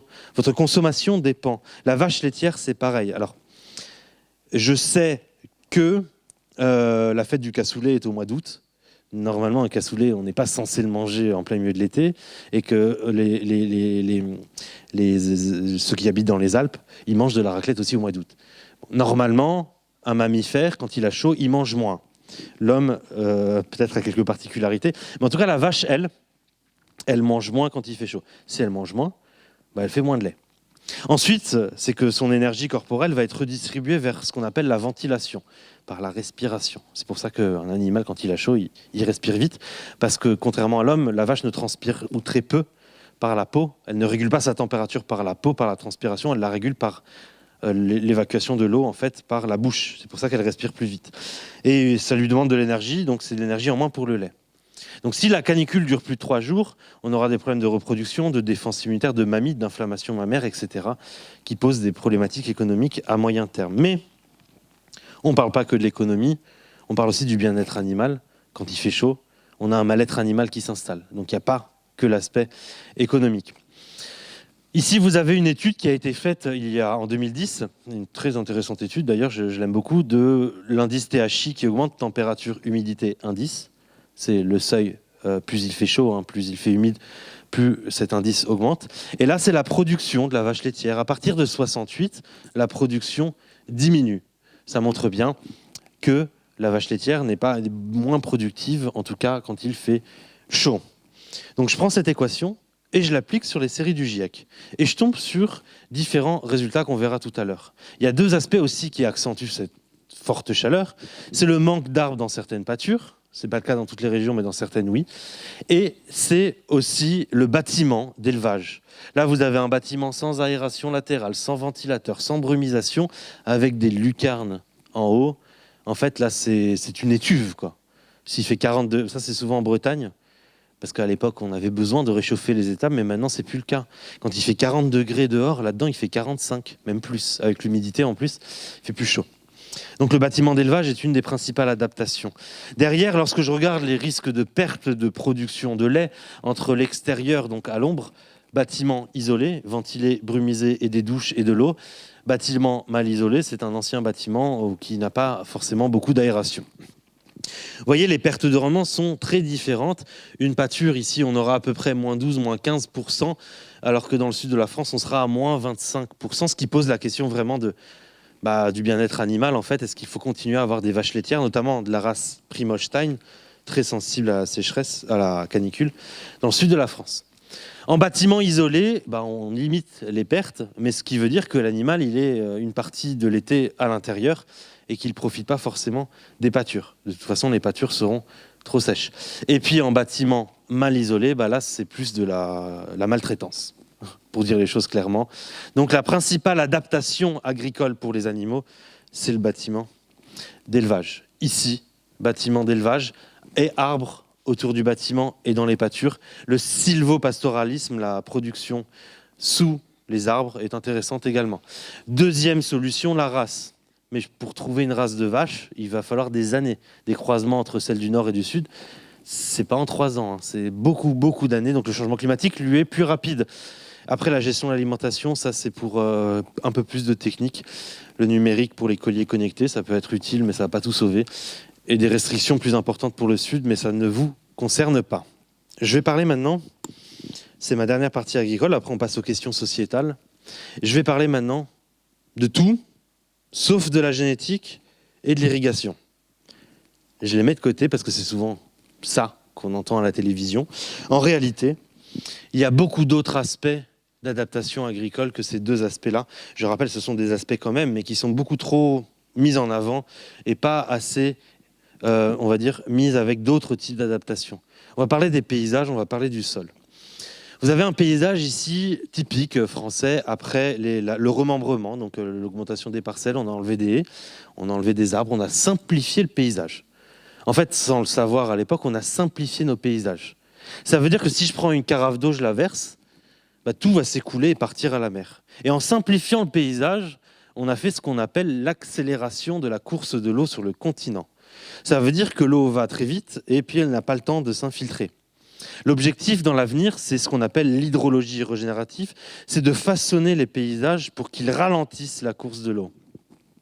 Ralentir, répartir, infiltrer, stocker cette eau. Par exemple, stocker cette eau dans des mares temporaires qui pourront lui permettre à s'infiltrer progressivement ou dans des retenues collinaires reliées parfois à la nappe phréatique qui permettront de créer un écosystème. Derrière, vous avez ici un agriculteur qui va semer dans le sens perpendiculaire de la pente puisque chaque petite bosse de semis sera un petit barrage en fait à la course de l'eau. Là, on a un viticulteur qui a mis dans le sens perpendiculaire de la pente. Attention, c'est pas valable sur toutes les pentes, hein. Sinon le tracteur il est un peu trop penché, donc c'est pas valable partout, adapté à tous les territoires. Et donc vous avez aussi une route qui permet de façon intelligente aussi de retenir un petit peu cette eau avec des mares autour de la route qui permettent de laisser le temps à l'eau de s'infiltrer. Donc ça, c'est un paysage complexe. Je ne suis pas en train de dire qu'on va diviser les parcelles en 280 et faire des cadrans comme ça avec des arbres. On ne va pas revenir à l'âge de pierre non plus. L'objectif est de placer la haie au bon endroit, perpendiculaire à la pente, là où l'eau s'écoule pour retenir cette eau. Alors ça va vous donner des paysages un petit peu bizarres dans l'avenir, mais c'est ce qu'on avait avant, hein. En tout cas, dans le sud de la France, dans les vignobles, on retrouve de plus en plus cet aspect de maîtrise du microclimat de la parcelle. C'est-à-dire que le changement climatique rajoute des degrés, mais l'homme aussi, en modifiant le paysage, il rajoute aussi des degrés. Il échauffe ces paysages. Donc, dans le sud de la France, on rajoute de plus en plus d'arbres dans les vignobles. Parce qu'à l'époque, les vignobles, ils avaient besoin de soleil pour donner les arômes de nos vins. Maintenant, c'est l'inverse, ça brûle les feuilles, ça brûle aussi les grappes. Donc, ce qu'on va faire, c'est qu'on va mettre des arbres pour réduire le vent, réduire l'ensoleillement, réduire la température au niveau de la parcelle. Abricotier, amandier. Là, vous avez un paysage qu'on appelle en hydrologie régénérative. Je sais qu'il y a un viticulteur dans la salle, je ne sais pas où il est, mais qui fait ça dans la région. Vous pourrez lui parler à la fin, mais vu que je ne sais pas où il est, je ne sais pas comment vous le montrer. Eh bien, là, il y a des étages. C'est-à-dire que sur un escalier, l'eau, quand elle doit s'écouler de la montagne, sur l'escalier, elle ira plus lentement que sur une pente. Et donc là, ce qu'il a fait, c'est qu'il a planté ces différentes vignes en ce qu'on appelle hydrologie régénérative. Ça lui permet de retenir l'eau et de gagner quelques millimètres d'eau infiltrée dans le sol. Et là, il y a une pente inverse. C'est que l'eau qui descend, elle ne va pas aller plus loin, elle va couler comme ça. Et il a certainement une retenue d'eau ici qui lui permettra d'irriguer. Et cette retenue d'eau a des versements qui continue, la course de l'eau continuera plus bas. Là, vous avez un paysage aussi qui est géré par le vent. Parce que dans Mistral, Tramontane, chez nous, on a le vent dominant là, qui vient comme ça. Donc on va mettre des arbres dans le sens perpendiculaire du vent. Et si vous allez sur Google Earth, vous regardez la vallée du Rhône, vous verrez plein de haies dans le sens perpendiculaire. C'est pour ralentir le vent. En ralentissant le vent, vous ralentissez l'évaporation et la transpiration, puisque quand le vent dessèche. Donc en ralentissant le vent, vous ralentissez la demande en eau de la plante et vous la gardez plutôt dans la plante qu'au lieu qu'elle parte dans l'air. Donc on modifie nos paysages. On a ce qu'on appelle de l'agroforesterie, du sylvopastoralisme, de la vitiforesterie et de maraîchage sous arbre. L'arbre devient essentiel pour protéger nos végétaux des brûlures et des excès thermiques. Alors sur l'agroforesterie, c'est compliqué encore, puisque je pense qu'il y a encore beaucoup de recherche à faire pour la rentabilité aussi, pour l'acceptabilité par les agriculteurs, même si je pense qu'on va vers des systèmes comme ça. Là, par exemple, l'agriculteur a mis soit des cerisiers, soit des noix. En tout cas, si c'est des noix, il a du blé en dessous. La noix, elle a ses feuilles très tardives, c'est en mai, voire juin dans certaines régions. Ça veut dire que jusqu'en mai, le blé va avoir beaucoup de soleil. Et à partir du moment où les canicules, les sécheresses s'installent, il y aura les feuilles qui vont le protéger. Donc ça, c'est une conjonction intéressante. On a aussi des agriculteurs qui, de plus en plus, mettent de la volaille, comme des canards sous les noix. Et je sais que le viticulteur qui est présent dans la salle, il fait à la fois de l'hydrologie régénérative, il fait à la fois de la vitiforesterie, et il y a des poules sous les vignes. Donc ce mélange des genres est aussi très intéressant. Le sylvopastoralisme, c'est dans les zones humides, dans les peuples là où on cultive le bois pour les feuilles. On peut mettre des animaux aussi lorsqu'il fait trop chaud, ce qui demande de la logistique aussi sur le terrain. Voilà, donc ça demandera aussi derrière des coûts plus élevés. Et donc le consommateur doit être prêt aussi à payer pour cette adaptation derrière. Et je terminerai sur les parties agricoles par le sol. Et en fait, c'est le plus important, j'aurais dû commencer par ça, puisque le sol propose 50% de la solution. Ici, vous avez le colza, le blé, l'orge, l'hiver, c'est 4 années, c'est ce qu'on appelle une rotation agricole, avec un couvert végétal entre les cultures. Ça veut dire qu'entre les cultures, ici, l'agriculteur n'a pas laissé le sol nu, exposé au soleil, exposé à l'érosion, exposé à l'excès d'eau, et il va donc toujours avoir du végétal sur la parcelle et venir semer parfois sous le végétal, pour ensuite faire du blé. Donc on a cette conjonction végétale qui peut être intéressante, puisque le sol, C'est là où il y a l'eau. Je vous dis qu'il y aura des excès et des déficits d'eau. La seule solution pour gérer à la fois un excès et un déficit est un sol qui est plus vivant. Parce qu'un sol vivant va plus absorber l'eau quand il y en aura et va mieux la restituer quand il y aura une sécheresse. Donc ça résout une bonne partie des problématiques de l'eau, bien sûr jusqu'à un certain niveau, parce que s'il ne pleut pas pendant un an, bah oui, là aussi on aura des problématiques. Les forêts. Les forêts, c'est un petit peu moins drôle, parce que là, c'est beaucoup plus complexe. Alors on me dit souvent, Monsieur Zaka, il y a 2 fois plus de surface forestière depuis les années 1840. C'est super. Oui, c'est bien d'avoir plus de forêts. Ça, c'est la concentration agricole, qui a d'autres aspects négatifs, mais qui a permis de libérer des terres pour les plus mauvaises, en tout cas, pour les arbres. On a fait plein de conneries, on a planté plein d'arbres en ligne, mais il y a quand même des forêts qui sont quand même bien dans le lot. Donc on a bien 2 fois plus de forêts depuis, en termes de surface, depuis 150 ans. Alors ça, c'est plutôt positif. Mais quand on rentre dans le détail, c'est-à-dire quand on regarde la santé de nos forêts qui sont plus nombreuses, on observe ici par hélicoptère électrique, donc le pin sylvestre, le hêtre, dans le Jura, dans l'épicéa, forêt de Clans, on observe de la mortalité en fait des arbres. C'est-à-dire que oui, on a plus de forêts, mais là on observe une tendance de fond qui est ce qu'on appelle la théorie du boxeur. Un écosystème ne s'effondre pas par une canicule, il s'effondre par la répétition et l'intensité de ces événements. Une canicule, celle de 76 par exemple, n'a pas détruit les écosystèmes et c'est bien. Par contre, quand on a des sécheresses de plus en plus fréquentes et des canicules tous les ans, là, les arbres subissent et ces coups de boxe qu'on donne de plus en plus régulièrement font effondrer l'écosystème. C'est pour ça qu'on appelle ça la théorie du boxeur. Alors là, c'était le rapport il y a 2 ans. On avait 9% de la surface forestière qui est dépérissante dans le parti nord-est de la France. Maintenant, sur le dernier rapport d'il y a un mois, c'est tout le nord-est de la France qui a 15%. Donc ça progresse. Vous avez ici châtaignier, le frêne, le pin sylvestre, le chêne pédonculé qui sont concernés par cette mortalité ici avec l'échelle de couleur. Et donc on a bien un dépérissement d'une partie de la forêt qu'il faudra bien sûr dans l'avenir replanter. Et l'exemple le plus scientifique, le plus propre, vous avez la forêt de Massane. C'est une forêt de hêtres. Elle est située ici, dans les Pyrénées. Cette forêt, c'est l'une des dernières forêts d'Europe qui n'est pas anthropisée. L'homme ne l'a pas jamais touchée, ou très peu. Et donc on n'a pas le droit d'y accéder, les scientifiques seuls peuvent y accéder. Et donc ils notent les arbres vivants et les arbres morts.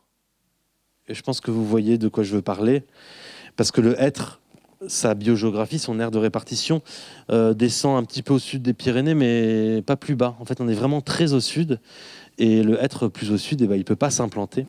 Donc là, on est vraiment très au sud à la limite. Donc là, cette limite, elle remonte et la forêt reste sur place. Et donc les hêtres dépérissent. Donc c'est un problème urgent, puisque vous voyez ici le volume du bois mort depuis 7 ans, il progresse, et la vitesse de mortalité des arbres a été multipliée par 125%. Donc elle a doublé. Même plus que doublé. Et donc, on accumule du bois mort dans nos forêts. Et donc là, c'est la dernière figure. Vous voyez, tout le nord-est de la France est à 15% et plus. Et juste en 2 ans, sur les 2 figures, on voit l'évolution. Donc là, pour les forêts, on a des solutions.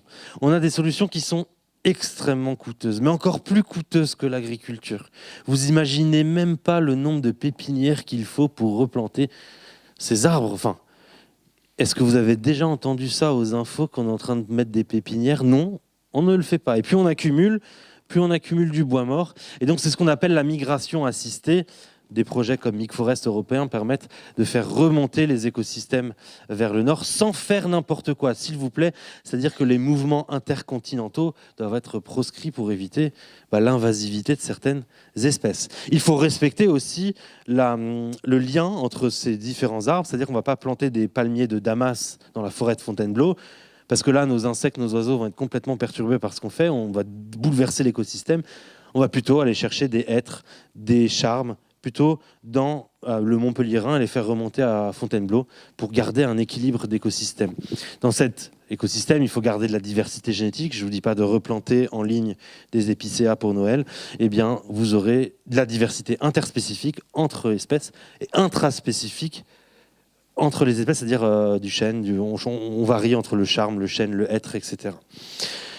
Voilà, sur ces différents aspects-là, et je passe sur les 3 dernières parties qui seront plus rapides, qui vous concernent en tant que consommateur. Puis après, on aura une petite partie de questions.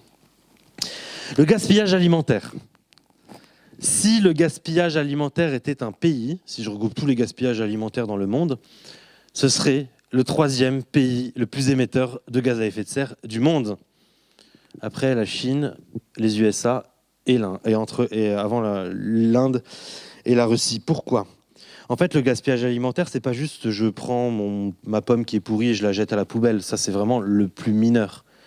C'est juste qu'on a appris que le beau est le bon. C'est-à-dire que ce que vous voyez dans les étals, c'est le beau. Les pommes sont bien calibrées, sont de la belle couleur, ont un très beau reflet qui vous invite à l'acheter. Mais toutes les pommes qui étaient moches, on les a même pas cueillies ou alors on les a mis en compote et on a payé beaucoup moins l'agriculteur. C'est-à-dire qu'on nous a appris, tellement qu'on a produit, à manger du beau et du bon en faisant le lien avec ça. Au final, notamment chez les fruits et légumes, une énorme quantité part à la poubelle.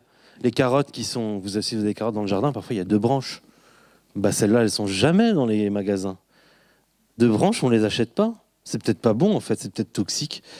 Et donc, au final, on a un apprentissage à faire, pas pour vous, je pense que vous êtes convaincus, mais à nos enfants aussi, à sortir de ce beau et le bon, et qui finalement produit beaucoup de gaspillage alimentaire. Le gaspillage alimentaire se trouve aussi dans toute la chaîne des produits transformés. Chaque échelon de la chaîne, on a du gaspillage. Les pommes de terre, par exemple, des frites McCain de McDonald's, elles doivent avoir une certaine taille pour éviter que le consommateur, quand il la trempe, se mette du ketchup sur les doigts. Il y a un moment aussi, il faut que nous, consommateurs, on se pose les bonnes questions. Et que si la pomme de terre est plus petite, c'est pas grave parce qu'il y a une sécheresse, elle est plus petite.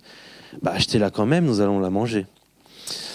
Alors, pour éviter ce gaspillage alimentaire, il faut retrouver le lien avec le monde agricole. C'est-à-dire qu'il faut réapprendre à cuisiner. Alors ici, j'imagine que vous cuisinez, je l'espère. Mais nos enfants, qui reçoivent de plus en plus et qui voient leurs parents ouvrir une barquette, la mettre au micro-ondes ou commander sur Uber Eats, quelle image on leur donne de l'alimentation qu'on avait en France avant ?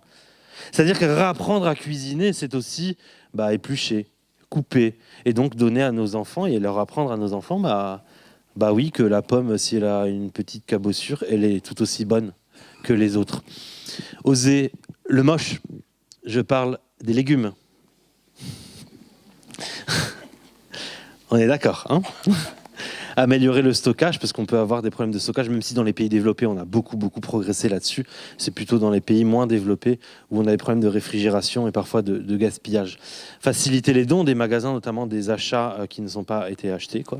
Adopter le 0 déchet, donc réapprendre à faire à manger ou à réutiliser, par exemple, les épluchures ou le verre du poireau, ou tout ça, toutes ces choses qu'on jette au final, les abats, les intestins, le foie, le cœur, ça aussi. En fait, nous, on mange la partie noble de la viande. De la vache, c'est le muscle. Mais tout le reste, on le mangeait avant, on le mange beaucoup moins. Les dates courtes, les circuits courts, parce que plus le circuit est court, moins il y a de gaspillage normalement, si c'est bien géré, et réapprendre à cuisiner. La viande, pour ceux qui sont adeptes de la viande, on a effectivement une problématique en France, c'est qu'on a des gaz à effet de serre qui sont émis par les ruminants, le RAU, pas l'épée, le RAU. 19%, c'est l'agriculture, des émissions de gaz à effet de serre. 10% de France, c'est les élevages, c'est-à-dire c'est la moitié presque de l'agriculture. Et les bovins, c'est 7%, parce que c'est eux qui émettent du méthane, le poulet un petit peu moins. On a d'autres problématiques sur le poulet, notamment de produits importés ou de déforestation. Où le poulet peut même lui mettre importé de Pologne, et c'est encore plus grave. Donc, on a effectivement un problème sur l'animal. Mais je suis agroclimatologue, je ne suis pas que climatologue. La réduction des gaz à effet de serre ne fait pas que sur un tableur Excel. C'est-à-dire que si on regarde aussi les bienfaits des produits animaux sur l'agriculture, on tombe sur l'animal, ça entretient le paysage aussi. Alors pour les feux de forêt, ça c'est important. Les zones humides, les alpages, les zones humides, si vous avez des bovins dans les zones humides, c'est super. Ça évite de faire du maïs. Il faut les garder, il faut garder ces prairies. Justement, c'est pour préserver cet écosystème. Ensuite, on a les bocages qui ont une biodiversité exceptionnelle en termes d'arboriculture, en termes d'arbres, en termes de talus, en termes de murets, en termes de plein de choses, notamment en Normandie ou dans d'autres régions, le Morvan par exemple. Et ça, tout ça, ce paysage peut stocker du carbone. Alors, il ne stocke pas autant de carbone qu'on en déstocke, mais je ne suis pas utopique. Le monde ne deviendra pas vegan, il y a une certaine partie, oui, par conviction, soit animale ou soit gaz à effet de serre. Mais dans ce cas-là, ceux qui veulent continuer à manger de la viande, il faut leur apprendre à manger de la viande de façon propre, on va dire. Enfin, du moins, plus propre. C'est-à-dire que on n'aura pas un véganisme à 100%, donc on va essayer de chercher à conseiller les personnes qui veulent continuer à manger de la viande, à en manger moins, mais à manger mieux et l'acheter française et au pâture. Alors, moi, j'ai mis notamment l'Aveyron parce que je l'achète en Aveyron. C'est l'Aubrac, quoi. On en a suffisamment, je pense, de la pâture dans nos différentes parcelles pour pouvoir en manger bien. Et je terminerai. Si vous voulez manger bio, sachez que la fertilisation du bio vient essentiellement de l'animal. Ce sont les déjections animales qui fertilisent le bio. On a un antagonisme parfois entre manger bio et moins de viande. Enfin, il faut trouver un équilibre. Si vous prenez la consommation française de viande, de plus en plus de viande vient de l'étranger. Parce que ça coûte moins cher, le poulet de Pologne, ou alors maintenant on a des vaches qui vont arriver d'Amérique du Sud. Du coup, achetez-la française. En tant que consommateur, achetez-la française. Si vous voulez devenir vegan, c'est votre choix. Si vous voulez continuer à manger de la viande, c'est votre choix. Mais dans les deux cas, il faut être conseillé. Et le local, avec cette aurore boréale française que j'ai faite au Mont Aigoual par hasard. J'avais une conférence et je suis tombé en sortant de la voiture sur une aurore boréale. Ça change des orages. Alors le local, alors vous allez me dire, si je mange local, je produis moins de gaz à effet de serre. Eh bien, c'est pas forcément vrai. Je vais vous dire pourquoi. Et ça, c'est hyper étudié. 80% des gaz à effet de serre de votre alimentation viennent de la façon de produire. C'est pas le transport qui est majoritaire. Le transport, il est en rouge, là. Vous voyez, la banane, même la banane, c'est très peu de gaz à effet de serre en réalité. 50%, ça vient du transport parce qu'on les ramène des Caraïbes. Mais si vous prenez le bœuf, le transport du bœuf, c'est 1%. Le bœuf local, c'est pas ça qui va... c'est pas le transport qui est émet. C'est la façon de le cultiver. En achetant local, vous favorisez l'économie locale. Ça, il faut le faire. Par contre, il faut acheter local et regarder comment c'est produit. Est-ce que l'agriculteur a décidé de mettre plus de haies ? Est-ce que l'agriculteur travaille moins son sol pour avoir un sol plus vivant ? Est-ce que y a plein de est-ce que derrière ? Et donc, ça vous permettra derrière de savoir est-ce que vous émettez moins de gaz à effet de serre ? Parce qu'acheter local, c'est intéressant pour l'économie et les activités du territoire, il ne faut pas les oublier. Mais quand on n'achète pas local aussi, donc il y a plus d'intermédiaires de transport et de ringis qui passent et on revient, ça fait réduire le goût des aliments, notamment les fruits et légumes, parce que la perte de goût se fait parce qu'on consomme le fruit assez tard par rapport à la date de cueillette, et puis favoriser les qualités reconnues, les traditions locales. Mais pour travailler sur le climat, il faut aussi regarder la façon de produire. Voilà, donc l'agriculture stockant du carbone, les soutiens à la transition, ça vous aidera en tant que consommateur à soutenir les transitions vers un système plus vertueux et aider au développement des futures filières, c'est ce que je vous disais, par rapport aux futures productions du territoire. Alors ça, c'est le fameux orage du 4 août 2020 à Cannes. Là, on voit peut-être pas très bien parce que c'est allumé, vous voyez les éclairs sortir. Donc là, c'est la mer Méditerranée. Vous savez, une mer où on peut se baigner. C'est un lac desséché bientôt, où il fait 32 degrés, c'est le jacuzzi en plein milieu du mois d'août, il y a des huîtres avec plein de bactéries dedans, c'est super. Et j'ai fait cette belle photo, donc, qui a été élue en 2021, plus belle photo du monde. Merci.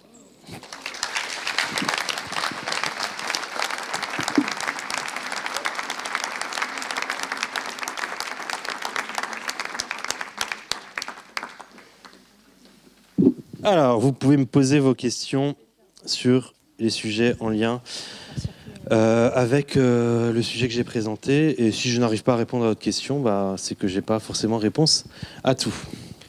Bonsoir, merci Bonsoir. pour cette conférence. J'avais une question par rapport aux arbres.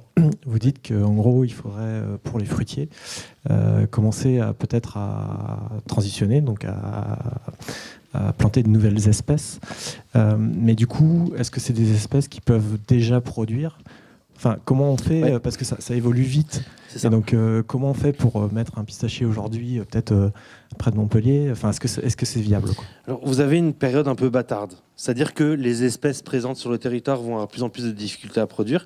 Mais les espèces qui vont s'adapter au climat, bah, pour l'instant, elles ne sont pas assez rentables. Donc là, la solution, c'est qu'on ne change pas tout le verger d'un coup, mais on va faire chaque année un petit pourcentage de plus qui va passer à une espèce plus adaptée pour éviter justement les problématiques économiques derrière. Mais ce n'est pas qu'un problème de l'agriculteur. C'est un problème aussi de soutien aux transitions de la part des ministères et de la part des pouvoirs publics. Parce qu'un agriculteur qui va prendre la décision de passer à l'agriculture de conservation des sols, il va avoir 3 à 7 ans, suivant son type de sol, de perte de rendement. Et de l'achat de matériel aussi, plus adapté à ces nouvelles pratiques sur le sol. Un agriculteur qui va faire du kaki, de la grenade ou de la pistache à la place de l'abricot, eh ben, il doit acheter le matériel génétique, donc l'arbre. Il doit pas avoir la même saisonnalité, trouver de la nouvelle peut-être main-d'œuvre, parce que du coup, c'est pas les mêmes saisons. Du nouveau matériel, la pistache, il faut la sécher derrière. Ça demande un investissement. Donc il prend un risque. Et ce risque-là, pour l'instant, il est pris par les agriculteurs. Et ça, c'est inacceptable. Il faut que les ministères soutiennent ce risque, les assurances également, mais soutiennent ce risque en investissant à ceux qui prennent un risque pour s'adapter. Bah justement, on leur paye ces pertes de rendement, cette perte économique qu'ils ont parce qu'ils ont fait l'effort de commencer à réfléchir à de nouvelles solutions. Et ça, c'est aussi un problème politique. C'est-à-dire de ne pas soutenir uniquement ce qu'on fait sur le territoire et qu'on essaye de faire peut-être mieux, mais la PAC, elle ne fait pas toujours bien les choses. Du moins, elle ne soutient pas ces transitions climatiques. Certaines transitions environnementales, je veux bien, mais les transitions climatiques, elle ne le fait pas suffisamment. Voilà pour répondre à la question. Donc, en tout cas, pour l'instant, si vous êtes agriculteur, faites-le progressivement. Merci. Deux petites questions qui sont liées. C'est l'approche globale par rapport au climat. Si on se projette à 2500, ça dit quoi? Et l'autre chose, c'est le fait d'intervenir sur la biodiversité de fond, à savoir implanter de nouvelles forêts avec des nouvelles essences, en fait, anticiper. Quel réalisme par rapport à la biodiversité de manière générale, les insectes, les animaux? Voilà. Alors les insectes, les animaux, ils peuvent se déplacer beaucoup plus rapidement que les poissons par exemple. On a déjà des poissons dans le golfe de Gascogne qui sont remontés du Portugal. Là, en fait, ils se déplacent plus facilement. Par contre, leur lieu de ponte, leur lieu de reproduction, leur lieu d'alimentation ne se déplacent pas aussi vite. On a certains poissons qui peuvent s'adapter, mais d'autres beaucoup moins parce qu'ils dépendent de certaines espèces végétales à l'intérieur, dans l'eau, qui ne sont pas présentes encore partout. Donc les animaux, non, ils peuvent remonter, les oiseaux également, facilement. Ils le font assez rapidement avec des dégâts collatéraux qui sont très difficiles à étudier, au final. La cigale, par exemple, elle remonte progressivement. On a la chenille processionnaire qui est très étudiée à ce niveau-là. C'est l'espèce la plus étudiée en termes de changement climatique. La chenille processionnaire, quand on regarde les cartes, elle a un front de progression comme ça, qui est dû au changement climatique. Alors c'est un aspect négatif, parce que la chenille n'apporte pas des aspects positifs pour l'arbre, ni pour l'homme d'ailleurs, ni pour les chiens. Derrière, il y a des sauts aussi.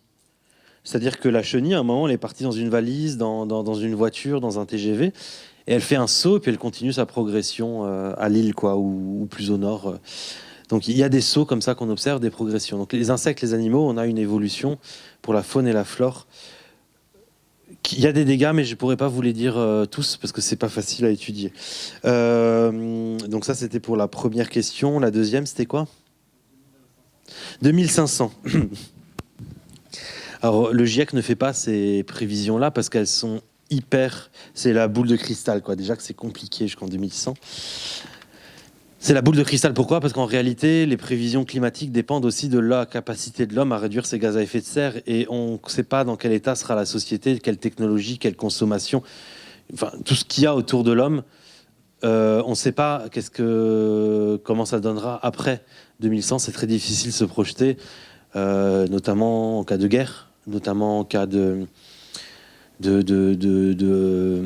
tempête solaire aussi, de météorites.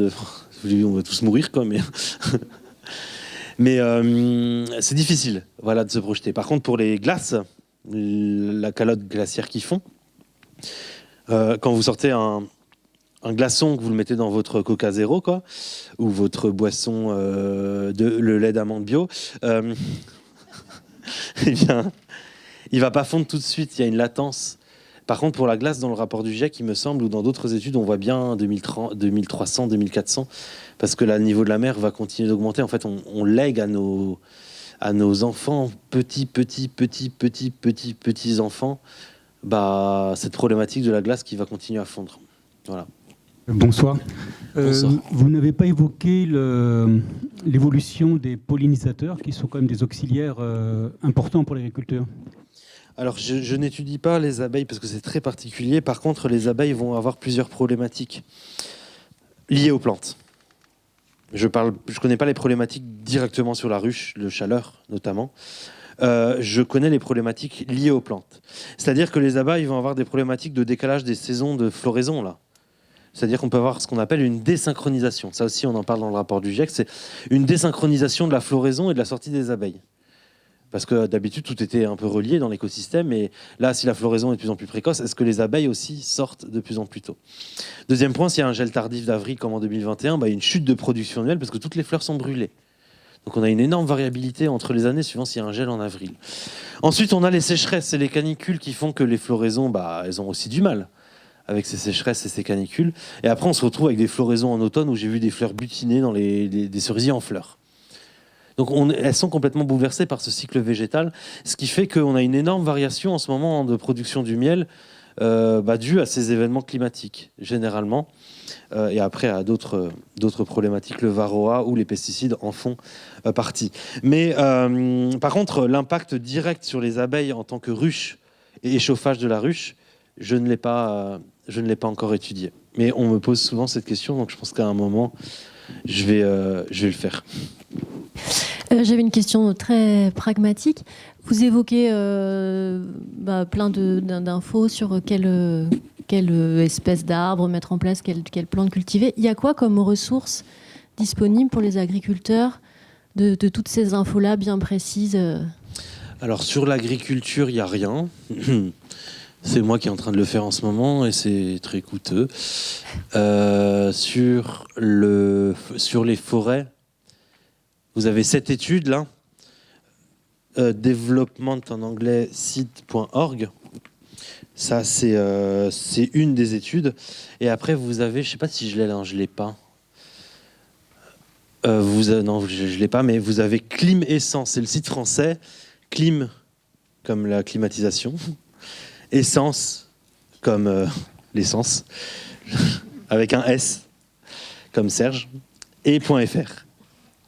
.fr, ça c'est le site, il y aura à peu près 70 arbres qui vous donnera un petit peu l'évolution des arbres. Tiens, d'ailleurs, pour les abeilles, l'évolution du goût du miel aussi est dépendante de l'espèce sur le territoire. Il y a aussi ça qui fait qu'on peut en avoir une évolution du goût même du miel sur le territoire. Donc oui, Climessence avec un S.fr, il y a 70 arbres dessus. Il y a quelques pommiers, mais c'est des pommiers sauvages et c'est pas les pommiers cultivés. Par contre, je suis en train de travailler sur un site internet qui permettra d'avoir les cartos, là, parce que je travaille sur plein d'espèces, qui permettra d'avoir les cartos pour les espèces cultivées. Et c'est quand même complètement fou qu'on me pose cette question en 2025 et qu'il n'y a pas de ressources. Enfin, oui. Et que je suis le seul en Europe à faire ces cartes-là pour les espèces, les arbres cultivés. C'est quand même dingue qu'en 2025, on n'a pas pensé à faire ça. On l'a fait pour les arbres des forêts, mais pas pour les arbres fruitiers. Voilà, donc oui, c'est moi qui le fais en ce moment et c'est juste que ça... Là, la carte que vous avez vue sur l'Europe et sur la Golden, c'est 6 mois de modélisation, hein, sans compter le développement du modèle qui m'a pris 2 ans. Et donc oui, je ne peux pas faire ça, je ne peux pas être un institut public tout seul à faire ça. Donc voilà, j'essaye de le faire comme je peux. Il y avait une question à côté de la caméra. Ouais. Vas-y. Bonjour. Bonjour. Je voulais savoir, en tant que citoyen, est-ce qu'il est possible d'aider les forêts à mieux transitionner ? Il y a des assos ? Est-ce qu'il y a des choses à faire ? Et deuxième question, sur les méga-bassines, est-ce que vous avez un avis scientifique ? Désolé, ça va être un peu clivant. C'est un peu politique comme Je question. m'attendais à cette question. Et d'habitude, c'est la première, quoi. C'est bien, vous avez tenu. Hein. Alors, je commence par les méga-bassines. Ou dites réserves de substitution, dites bassines, dites retenues collinaires. Enfin, il y a plein de types de retenues d'eau. On a une grosse problématique à ce niveau-là. Pas que politique. C'est qu'on a une place médiatique des méga-bassines qui prend tout le débat d'adaptation agricole. Comme si l'irrigation, ou comme si la méga-bassine, ou comme si la réserve de substitution était la seule solution à faire face. Et qu'il n'y avait que cette voie pour pouvoir le faire. Moi, mon problème, c'est pas de savoir s'il faut stocker l'eau. Parce que dans l'avenir, il va falloir qu'on trouve des moyens de garder de l'eau sur le territoire, soit dans le sol, bien sûr, soit en dehors du sol. Mais ma problématique, c'est de savoir qu'est-ce qu'on fait de cette eau. C'est ça le problème. C'est pas de savoir si oui ou non il faut de l'eau, parce que oui, il en faudra vu l'évapotranspiration, les chaleurs. Qu'est-ce qu'on fait de cette eau ? Est-ce que l'eau est présente ici pour faire durer un système agricole sans évolution, sol, variété, espèces, paysages, arbres, tout ce que j'ai montré justement en parlant des bassines ? Ou alors est-ce que derrière c'est une des pièces du puzzle d'adaptation et que derrière on aura un sol plus vivant, qu'on est en train de replanter des haies dans ces zones irriguées, etc. etc. C'est juste que c'est une conjonction d'éléments qui fait la solution, c'est une conjonction de solutions. Et c'est pas une solution pure comme ça qu'on sort et qu'on met et qu'on change rien d'autre. Voilà. Donc il faut derrière qu'on fasse évoluer le système agricole pour s'en adapter. Pourquoi je dis ça ? Parce que la bassine, pour l'instant, ça va. On peut la remplir, on peut irriguer. Ok, dans un climat passé, ça aurait été le cas aussi. Mais dans les scénarios climatiques, 2 années sur 10, on ne pourra pas la remplir parce que le niveau de la nappe phréatique ne sera pas assez haut. Et 5 années sur 10 après 2060. Ça veut dire qu'une année sur 2, vous ne pourrez pas irriguer les cultures. Vous savez quelle culture. Donc, au final, c'est pas une forme d'adaptation, c'est une forme de maladaptation si on la met toute seule. Par contre, ça peut être une forme adaptative si on met plein de pièces de puzzle autour sur l'évolution de la culture même qu'on cultive, qui consommera moins d'eau, le sol qui stockera plus d'eau, les paysages qui éviteront des paysages échauffants ou transpirants. Tout ça fait qu'une évolution du système agricole est nécessaire. Voilà. Sinon, en 2060, on aura notre bassine et toujours la même culture en place et le même paysage. Et il faudra encore plus d'eau. Et ce sera comme un pansement, quoi. Et à un moment, on n'aura pas suffisamment pris l'anticipation en amont pour investir dans d'autres choses. Voilà. Donc, on se retrouvera rapidement au pied du mur. Voilà, pour les réserves en eau. C'était quoi la première question ? Est-ce qu'il existe des associations on peut financer pour aider à... Je sais qu'il y a des associations. Pour les forêts, je ne sais pas, parce qu'il y a aussi les forêts domaniales, les forêts privées, les forêts encerclées, les forêts, tout ce que vous voulez, il y a plein de forêts. On ne peut pas aller planter un chêne dans la forêt qui est privée, parce que là, vous entrez dans une forêt qui appartient à quelqu'un, et du coup, vous allez vous faire tirer dessus. Je rigole en disant ça. Enfin, quoique... derrière, il y a des associations par contre qui existent. Il y a des plantathlons. Vous regarderez sur internet, pentathlon comme hackathon, comme marathon, comme barathon aussi, pour ceux qui connaissent la rue de la Soif à Rennes. Il y en a une à Nantes, non aussi. Les plantathlons sont en fait plein de citoyens qui arrivent pour planter des haies. Un agriculteur choisi. Il veut continuer à améliorer son paysage. Il y a une conférence, j'en ai fait une en janvier, et derrière, ils ont planté, parce que moi je les ai regardés, j'étais un peu fatigué, ils ont planté 300 arbres. Enfin, pas qu'un arbre, hein, c'est pas une ligne. Hein. Des espèces basses, des espèces moyennement hautes et des espèces hautes pour faire une haie qui soit une vraie haie, pas un truc qui fait traverser le vent. Et ça existe, les plantathlons. Donc vous pouvez vous renseigner. Il y a des associations qui font des plantathlons. C'est marrant. Enfin, ça regroupe des gens, quoi. Est-ce que ce ne sera pas une solution pour faire pleuvoir plus s'il y a plus de forêts ? Si, mais pas chez vous. Si vous plantez des millions d'arbres ici, comme a dit un certain président, ils sont où les arbres ? si vous plantez des millions d'arbres à Nantes, c'est pas chez vous qu'il va plus pleuvoir. C'est à Orléans. En fait, le vent dominant apporte cette humidité. Il faut savoir que 10% des pluies de Nantes viennent de l'évapotranspiration des végétaux, 90% viennent de l'océan. Par contre, à Strasbourg, c'est 40% de pluie qui viennent des végétaux, 60% de l'océan. Plus vous l'éloignez de l'océan, plus la pluie qui va tomber vient des végétaux, de l'évapotranspiration. Donc quand vous travaillez, c'est vraiment à très très grande échelle, hein, c'est pas juste sur une ville. Et ben vous allez augmenter l'évapotranspiration du territoire et donc faire pleuvoir à côté. Mais c'est 2-3% de plus de pluie, c'est pas énorme. En réalité, par rapport aux efforts financiers, il serait plus intéressant d'ailleurs de réduire les gaz à effet de serre pour éviter justement d'avoir à faire ça, s'il faut placer l'argent quelque part. Mais par contre, ça va influencer sur votre microclimat. Votre microclimat, c'est la température du sol, de votre parcelle. C'est surtout le paysage que ça va évoluer. Voilà, donc c'est une forme d'adaptation, mais ça ne va pas vous faire pleuvoir dessus quand il y a un orage, quoi. D'ailleurs, il n'y a pas d'arbres dans l'Atlantique, donc pour vous, ça ne changera rien. Pour participer à la reforestation, il y a pas mal de paysans du secteur qui implantent des haies fréquemment. Donc je disais qu'il y a un Julien Marché, là, un collègue à Vertou qui va en implanter. Moi, je suis Johan à la haie Foissière. On en fera un chantier l'automne prochain. Si vous vous renseignez autour, on est nombreux dans les paysans du secteur à chercher à replanter. Et donc il y a des associations, ressources notamment, qui s'occupent de récupérer des plants pour fournir. Et puis il y a tout un tas de structures qui viennent. Terres en Vie participe aussi. Enfin, il y a plusieurs associations qui viennent filer un coup de main pour réaliser ces chantiers-là.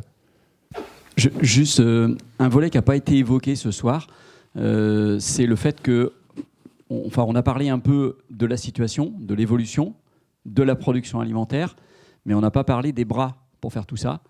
Et aujourd'hui, on sait qu'on perd, grosso modo, si je ne me trompe pas, une trentaine de fermes nettes par jour. À peu près 10 000 par an. Je crois qu'on est à peu près ça. 100 000 sur les derniers... C'est beaucoup, non? Oui, c'est énorme. C'est énorme. Alors, ça ne veut pas dire dire que la production baisse de la même proportion, puisque, effectivement, il y a des structures qui s'agrandissent pendant ce temps-là. Mais il y a quand même une certaine incompatibilité à dire aujourd'hui, si les exploitations s'agrandissent et qu'il y a moins de travailleurs dessus, ça veut dire qu'ils mécanisent plus. Donc, les haies dérangent. Les parcellaires doivent être adaptés et en fait on a une trajectoire qui ne va pas forcément dans le bon sens. Et je trouve que la mobilisation pour demain avoir des travailleurs sur la production agricole, c'est sans doute quand même un enjeu très très important, mais je voulais savoir quel regard vous avez là-dessus. Alors je découvre les chiffres, je ne sais pas si ce sont les bons, mais ça me paraît énorme. Alors oui, souvent quand je suis intervenu dans certaines instances agricoles, ou au ministère ou dans des cadres comme la FDSEA, FNSEA, coordination rurale et autres types de formations agricoles.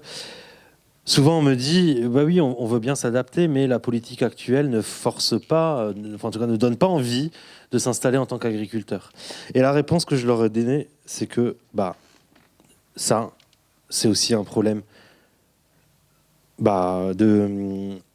pour le consommateur aussi, c'est-à-dire que de juste rémunération de l'agriculteur, de valorisation du métier agricole, d'éducation scolaire aussi pour la future génération qui remonte, et un rôle aussi médiatique. Après, je ne connais pas tous les rôles politiques qui sont là pour faire remonter ce taux-là, mais un rôle aussi médiatique. Ça, je le connais, le rôle médiatique. C'est-à-dire que dans la média, on passe notre temps à dénigrer l'agriculture. Alors, il est vrai qu'il y a des problématiques, il est vrai qu'il y a des efforts à faire, il est vrai qu'il y a des efforts qui sont faits, mais ça on le dit moins. Mais il faut arrêter systématiquement de dire que les agriculteurs ou les permaculteurs ou les arboriculteurs ou les viticulteurs, il y a toujours un problème et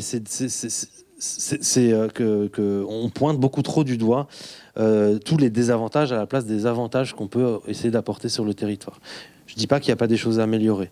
Mais c'est que ça ne donne pas envie aux jeunes générations, quand on écoute ces discours-là, de continuer à aller dans ce sens-là. Voilà. C'est la seule réponse que je peux apporter. Après, vu que ce n'est pas mathématique de recherche, je ne pourrais pas aller plus loin. Mais ça, c'est un problème médiatique que je rencontre fréquemment. Je ne sais pas, vous regardez France 2, France 5, Élise Lucet ou d'autres médias. Alors, j'ai failli intervenir dans certains des reportages, mais en me renseignant, ils m'ont dit oui, vous serez dans une partie qui est bénéfique, c'est-à-dire qui apporte des solutions, qui ci, qui ça, et devant vous, vous aurez des maïsiculteurs qui font ci, qui font ça. Je fais, vous connaissez déjà en fait le résultat du programme avant qu'on l'ait fait, quoi. C'est-à-dire que vous allez m'opposer à d'autres personnes. Et qu'en passant votre temps à opposer les gens, en montrant qu'il y a des scissions entre les agriculteurs, ça ne donne pas envie d'aller dans ce milieu-là. Donc déjà, remontrer que l'agriculture peut avoir des effets positifs, qu'on peut aller de l'avant, qu'on a besoin de main-d'œuvre pour continuer ces transitions. Et ça, c'est un problème presque, pour moi, médiatique. C'est comme ça que je réponds à la question. Et après, je ne pourrais pas répondre sur l'aspect politique. Qu'est-ce qui est mis en place pour valoriser le métier, les revenus, les concurrences déloyales qu'on peut avoir par les imports extérieurs, la dévalorisation de certains, les arrêtés sans solution aussi, la recherche à ce sujet. Il y a beaucoup de choses qui font que tout s'accumule et après, je ne peux pas répondre. J'ai pas forcément d'avis là-dessus. J'avais une question. J'ai compris qu'il y avait des questions d'ordre politique derrière votre discours. Nous sommes à la municipale et également des présidentielles. Est-ce que nous avons, en tant que citoyens, peut-être des moyens de pousser des propositions sur l'agroécologie dans les programmes? Si oui, par quels moyens est-ce qu'il existe des manifestes? C'est ce qu'on fait ce soir. Je sais qu'il y a des élus qui sont dans la salle et ce type, par exemple, de conférence permet de réveiller les consciences. Ce que fait ici demain, c'est par exemple un exemple qu'on peut reproduire. Là, j'ai les municipales à Narbonne, pas très loin de chez moi, où la personne qui s'occupe de la partie écolo, enfin le maire écolo, ou je ne sais pas s'il est écolo ou au moins plus écolo que les autres, il m'invite pour une rencontre avec les citoyens pour parler de ces sujets. Et pour pouvoir, derrière, prendre des solutions d'adaptation locale sur son territoire à Narbonne. Typiquement, c'est ce qu'on peut faire. Ensuite, oui, vous avez raison de poser cette question, parce que le citoyen a un pouvoir aussi, c'est le vote. Le vote sur ces différents sujets. Parce qu'il y a certains partis politiques, par là, enfin, de votre côté, c'est plutôt par là, qui n'ont strictement rien à faire de l'environnement et du climat, et même il n'y a pas de changement climatique pour eux. Donc le vote est une façon aussi d'exprimer vos inquiétudes et vos attentes par rapport aux éléments climatiques. Voilà, j'aurais pas plus d'éléments à apporter à la question, mais ne serait-ce que ce que fait ici demain, les rencontres citoyennes ici, et les élus qui sont présents dans la salle, c'est déjà quelque chose. Si on faisait ça dans tous les villages de France, alors là, le pourcentage de la population n'est pas énorme, mais je peux vous dire que quand je fais des conférences dans un petit village, il y a la moitié de la population qui vient, parce que dans la salle de la mairie, déjà, quand c'est pas une beuverie générale, c'est une conférence, c'est incroyable. Je peux dire qu'on touche beaucoup de monde, en réalité. Et nous, les scientifiques, pour ça, il faut qu'on fasse plus de vulgarisation sur ces connaissances-là, parce que tout seul, je ne suis pas tout seul, on est plusieurs dizaines, mais on ne peut pas y arriver par rapport au nombre qu'on est. Voilà. Et la dernière solution, c'est que je me présente en tant que président. Voilà. Oui, je voudrais revenir juste sur plusieurs points. Alors d'abord, effectivement, pour ce qui est de voter, je crois qu'en fait, notre avenir dépend énormément quand même de notre curiosité, notre investissement politique. Il faut bien le dire quand même, parce que l'agriculture est aussi un objet politique. Et si on en est là aujourd'hui en termes de climat et d'habitabilité de notre planète, c'est quand même aussi grandement parce qu'il y a des choix politiques qui ont été faits et d'autres qui n'ont pas été faits, quoi qu'on en dise. Et il faut revenir sur l'histoire aussi. Moi, j'ai fait une formation agricole tardive. Je viens du spectacle, donc ça n'avait absolument rien à voir. Je suis une NIMA, non issue du milieu agricole. Et je peux vous dire que ce n'est pas l'envie qui manque à énormément de gens d'aller vers la terre et d'essayer de travailler proprement, et pas comme le marché voudrait qu'on travaille, c'est-à-dire comme des salopards, il faut bien dire la chose, au détriment de la vie en général, et entre autres la nôtre aussi. Et c'est très compliqué. D'abord, les chambres d'agriculture, parce que c'est là que j'ai fait une formation à l'école de chambre d'agriculture de la ville de Nantes. Et en fait, il y a du greenwashing, c'est-à-dire qu'il y a quelques exploitants, quelques personnes qui travaillent effectivement de façon intéressante la terre, qui sont sur de l'agroécologie, qui sont vraiment sur la permaculture, qui sont sur l'agroforesterie, l'hydrologie régénérative, etc. Bon, voilà, entre autres. Il y a ce saupoudrage-là, mais il n'empêche qu'au résultat, quand on passe les épreuves, on n'arrête pas de nous parler de fertilisation, de certificats, etc., etc., etc. Donc on nous casse les pieds là-dessus. Alors c'est super, hein, des calculs sur le sol, savoir comment on calcule effectivement l'humification, blablabla. Enfin bref, je ne vais pas revenir là-dessus. C'est passionnant. Moi, je trouve ça vraiment passionnant. Mais la posture n'est pas la bonne à la base et on décourage les gens. Et pour avoir accès à la terre après, c'est la croix et la bannière. C'est la croix et la bannière. Je veux dire, il y a un fonctionnement qui est quasi mafieux, il faut bien le dire, entre la FNSEA, le Crédit Agricole, d'autres. Non mais merde, je veux dire, il y a un moment, il faut dire les choses. Même la SAFER ne fait pas son travail de régulation. C'est pas possible. On ne peut plus faire de.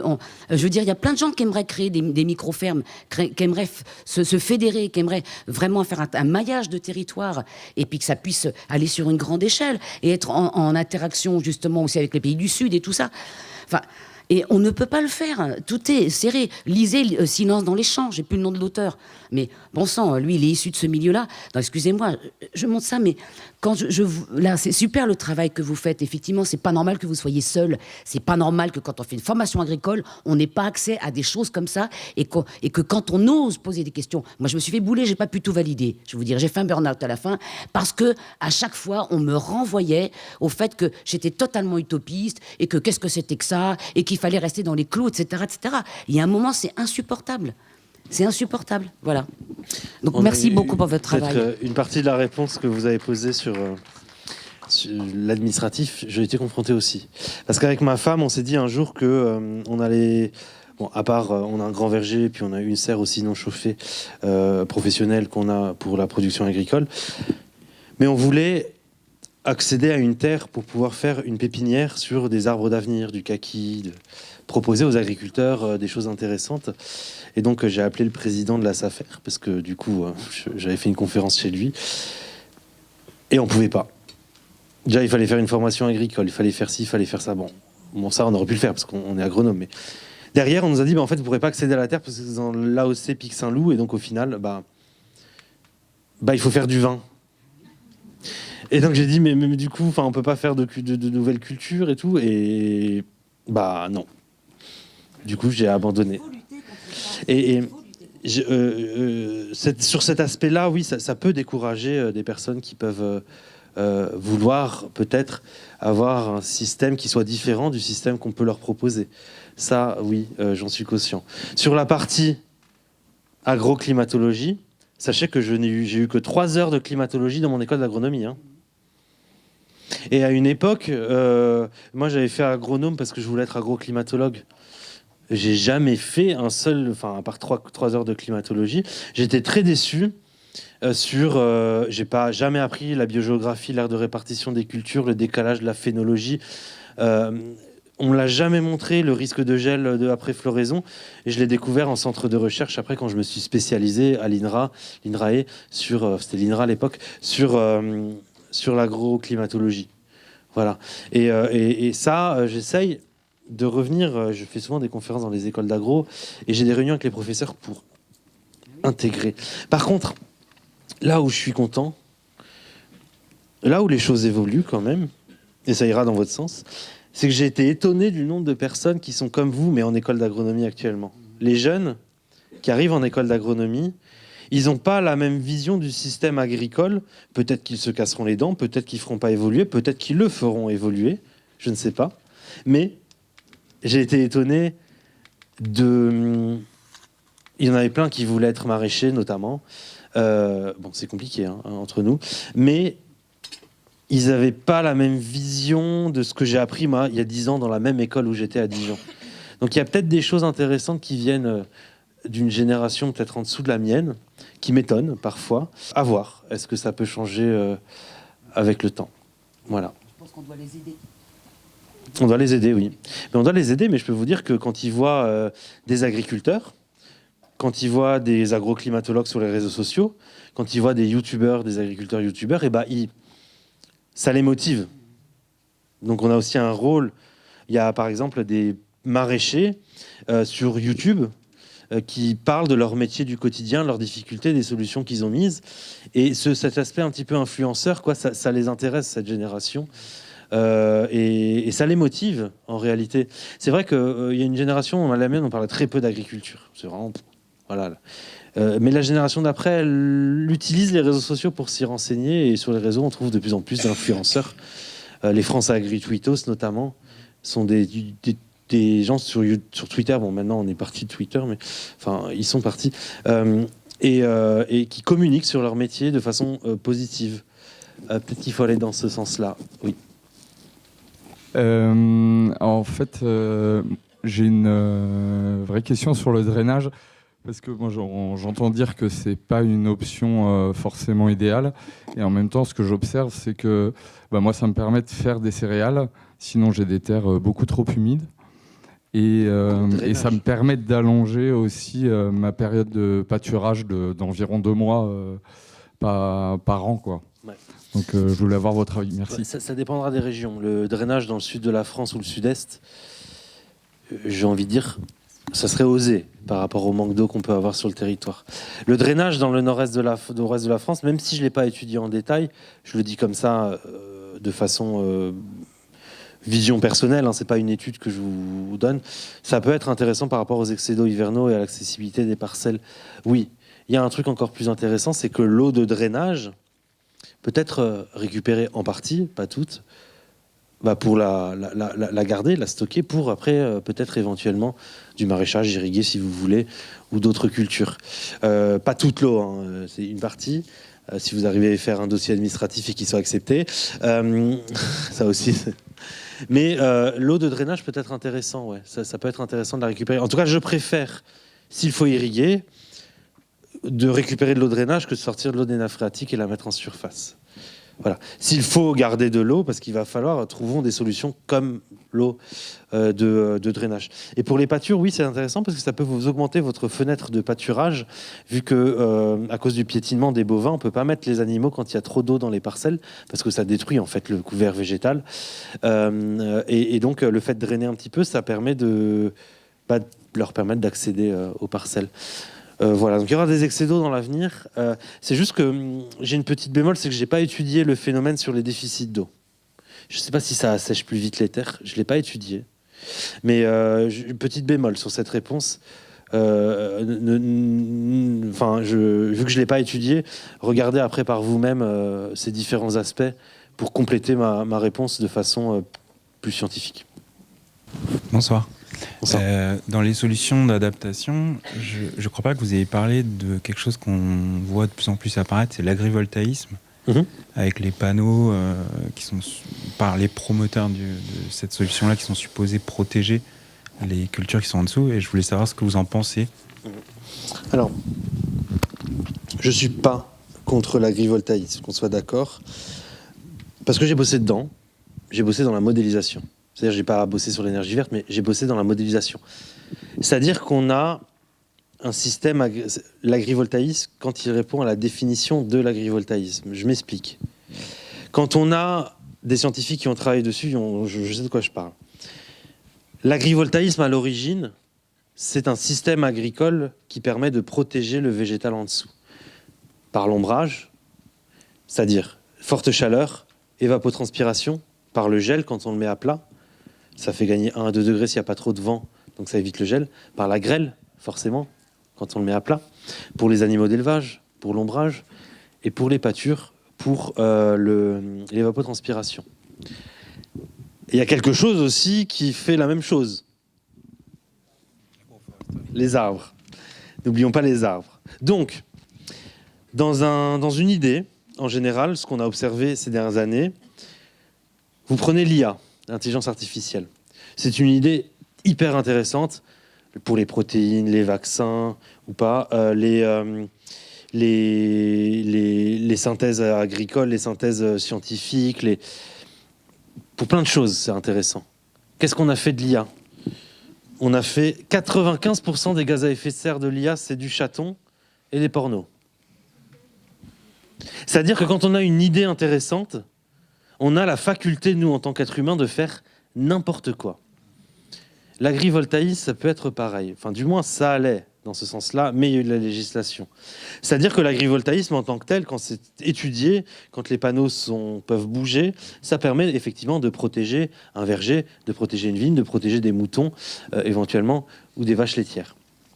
Bien sûr, derrière, on peut mettre des arbres autour de la parcelle. Ça peut aussi être intéressant en complément de tout ça. Et bien sûr, on ne mettra pas d'agrivoltaïsme sur toutes les terres agricoles, parce que là, ça ne sera vraiment pas très beau.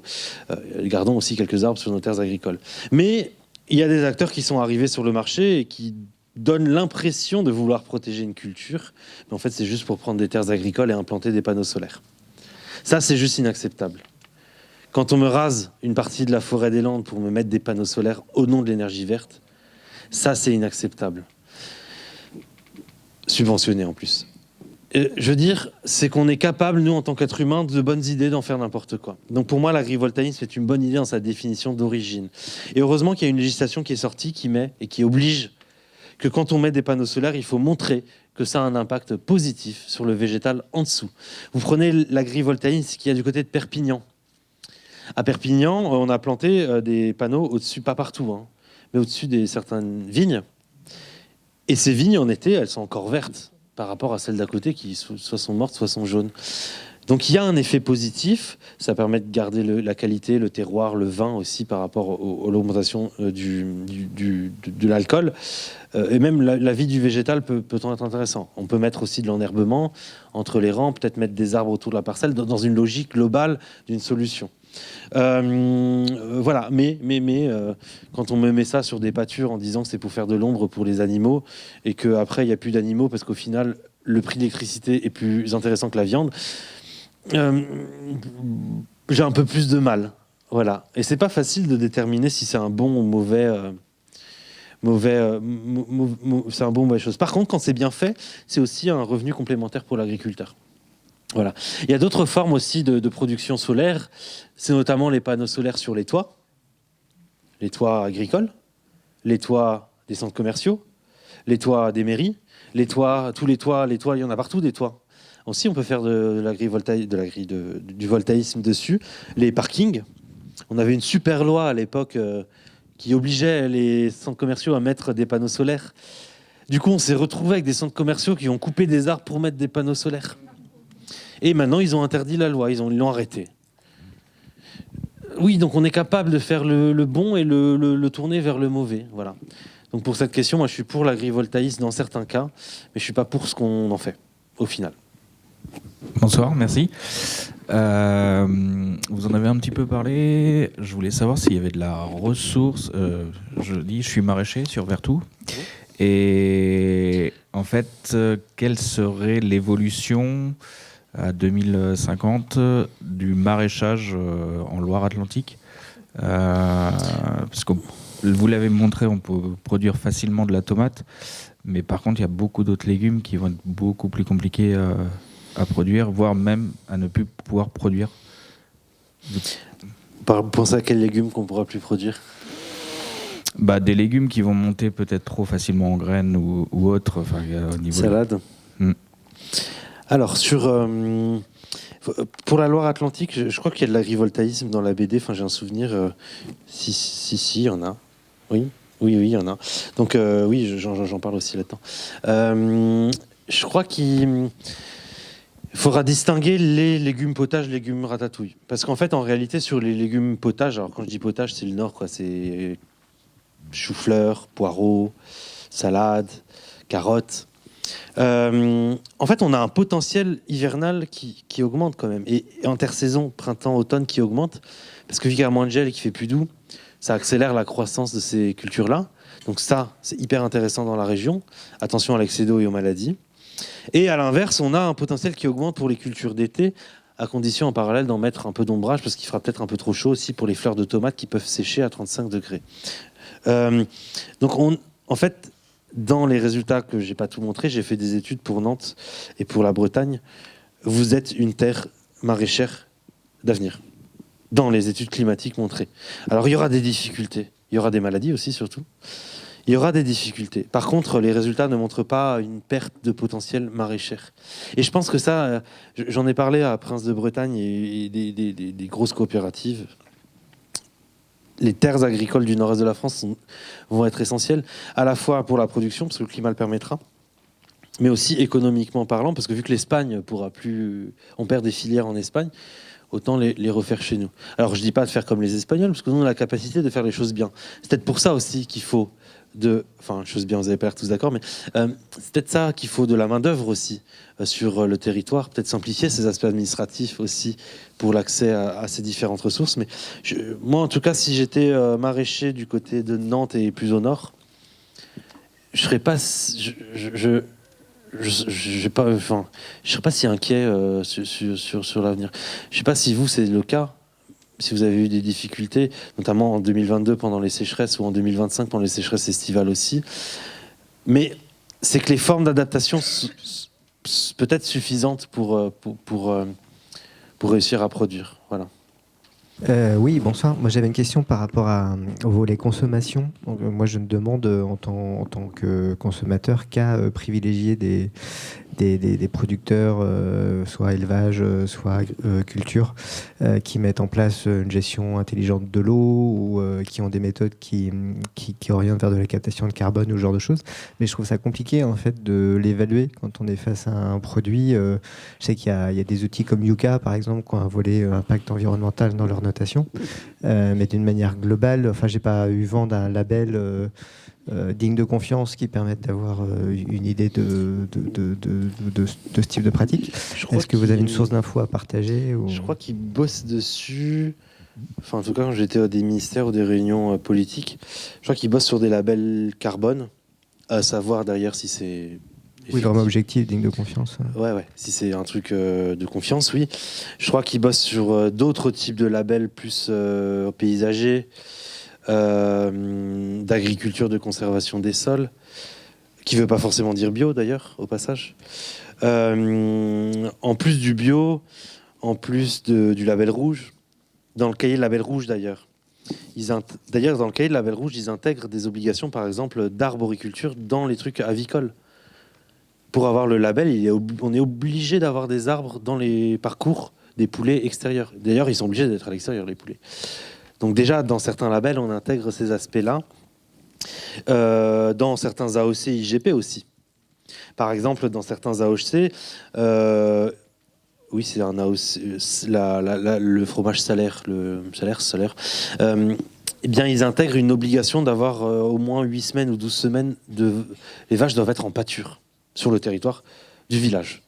Et du coup, ça, c'est par exemple, dans ces cahiers de charges, il y a déjà des notions de bien-être animal, des notions d'adaptabilité climatique, de paysage, mais c'est qu'on ne les connaît pas forcément quand on les achète. C'est ça fait beaucoup de sources d'informations éparpillées finalement, c'est pas consolidé. Il faut vraiment connaître chaque label dans le détail. Alors j'ai envie de dire, le consommateur peut s'enseigner, mais ça c'est utopique. Hein. Quand on est au supermarché, on va pas sur Wikipédia regarder si le truc qu'on a acheté, il a planté un arbre. Donc oui, il y a des choses à mettre en avant. Il y a des packaging qui le font. Alors, c'est pas les marques les moins grosses. Hein. Il y a Herta, par exemple. Chacun pense ce qu'il veut de Herta, surtout en Bretagne. Eh bien, Herta, je sais que sur certains packaging, il y a écrit « Cet agriculteur a décidé d'implanter tant de haies », enfin tant de haies, pour les cochons, non, mais a décidé de travailler sur tel aspect de bien-être animal, tel aspect, en plus des labels qu'il peut avoir de par ailleurs. Donc ils l'écrivent. Mais encore une fois, on peut écrire ce qu'on veut sur un paquet, on peut dire ce qu'on ne veut pas. Donc c'est pas forcément un label, mais il faut pas non plus sombrer dans le marketing, oui. Mais le plus simple, c'est juste d'aller chez son producteur local qui vend son produit, mais ça, il y en a pas beaucoup non plus. Et on est d'accord. Ouais. D'accord, il y en a quelques-uns ici, et de lui demander, de lui poser la question, quoi. Et de lui poser la question. Est-ce que vous avez mis des haies? Est-ce que vous avez mis des arbres? Est-ce que il y en a peut-être qui vont perdre des clients? Je sais pas. Je vous embête. C'est ça, c'est juste le lien de proximité, pas le lien de marketing sur un paquet tout rouge ou tout jaune qui vous fait des trucs qui clignotent. Peut-être. Siri n'a pas compris ma demande. Et du coup, au final. ouais, c'est le lien de proximité avec l'agriculteur. Je sais qu'ici, vous êtes beaucoup à acheter local et peut-être auprès des agriculteurs, mais c'est la solution. Oui, pas pour tout le monde. Quand on a accès directement aux producteurs, enfin moi j'essaie d'acheter dans des petites fermes, ça reste des distributeurs. Parfois ils sont intermédiaires, en fait ils travaillent avec des producteurs qui sont à 30 ou 40 bandes de là, et on n'a pas forcément accès à l'info. Vous poser la question aux revendeurs et qui fera vous faire remonter, peut-être qu'il connaît ces agriculteurs et qui va vous dire. Par contre, oui, vous êtes avertis ici, mais la majorité de la population qui peut aller au Lidl, Carrefour ou Super U, peut-être qu'elle n'a même pas idée de ce qu'on a parlé ce soir. Et ça, c'est de l'éducation scolaire, même. C'est de l'éducation de nos jeunes qui remontent. C'est de l'éducation alimentaire, quoi. Voilà, les cours de cuisine à l'école, je milite pour ça, beaucoup. Les cours de saisonnalité, les potagers dans les écoles, au lieu de me mettre des copeaux de bois pour dire qu'on a verdi la cour d'école. Voilà, il y a beaucoup d'éducation là-dessus. Merci.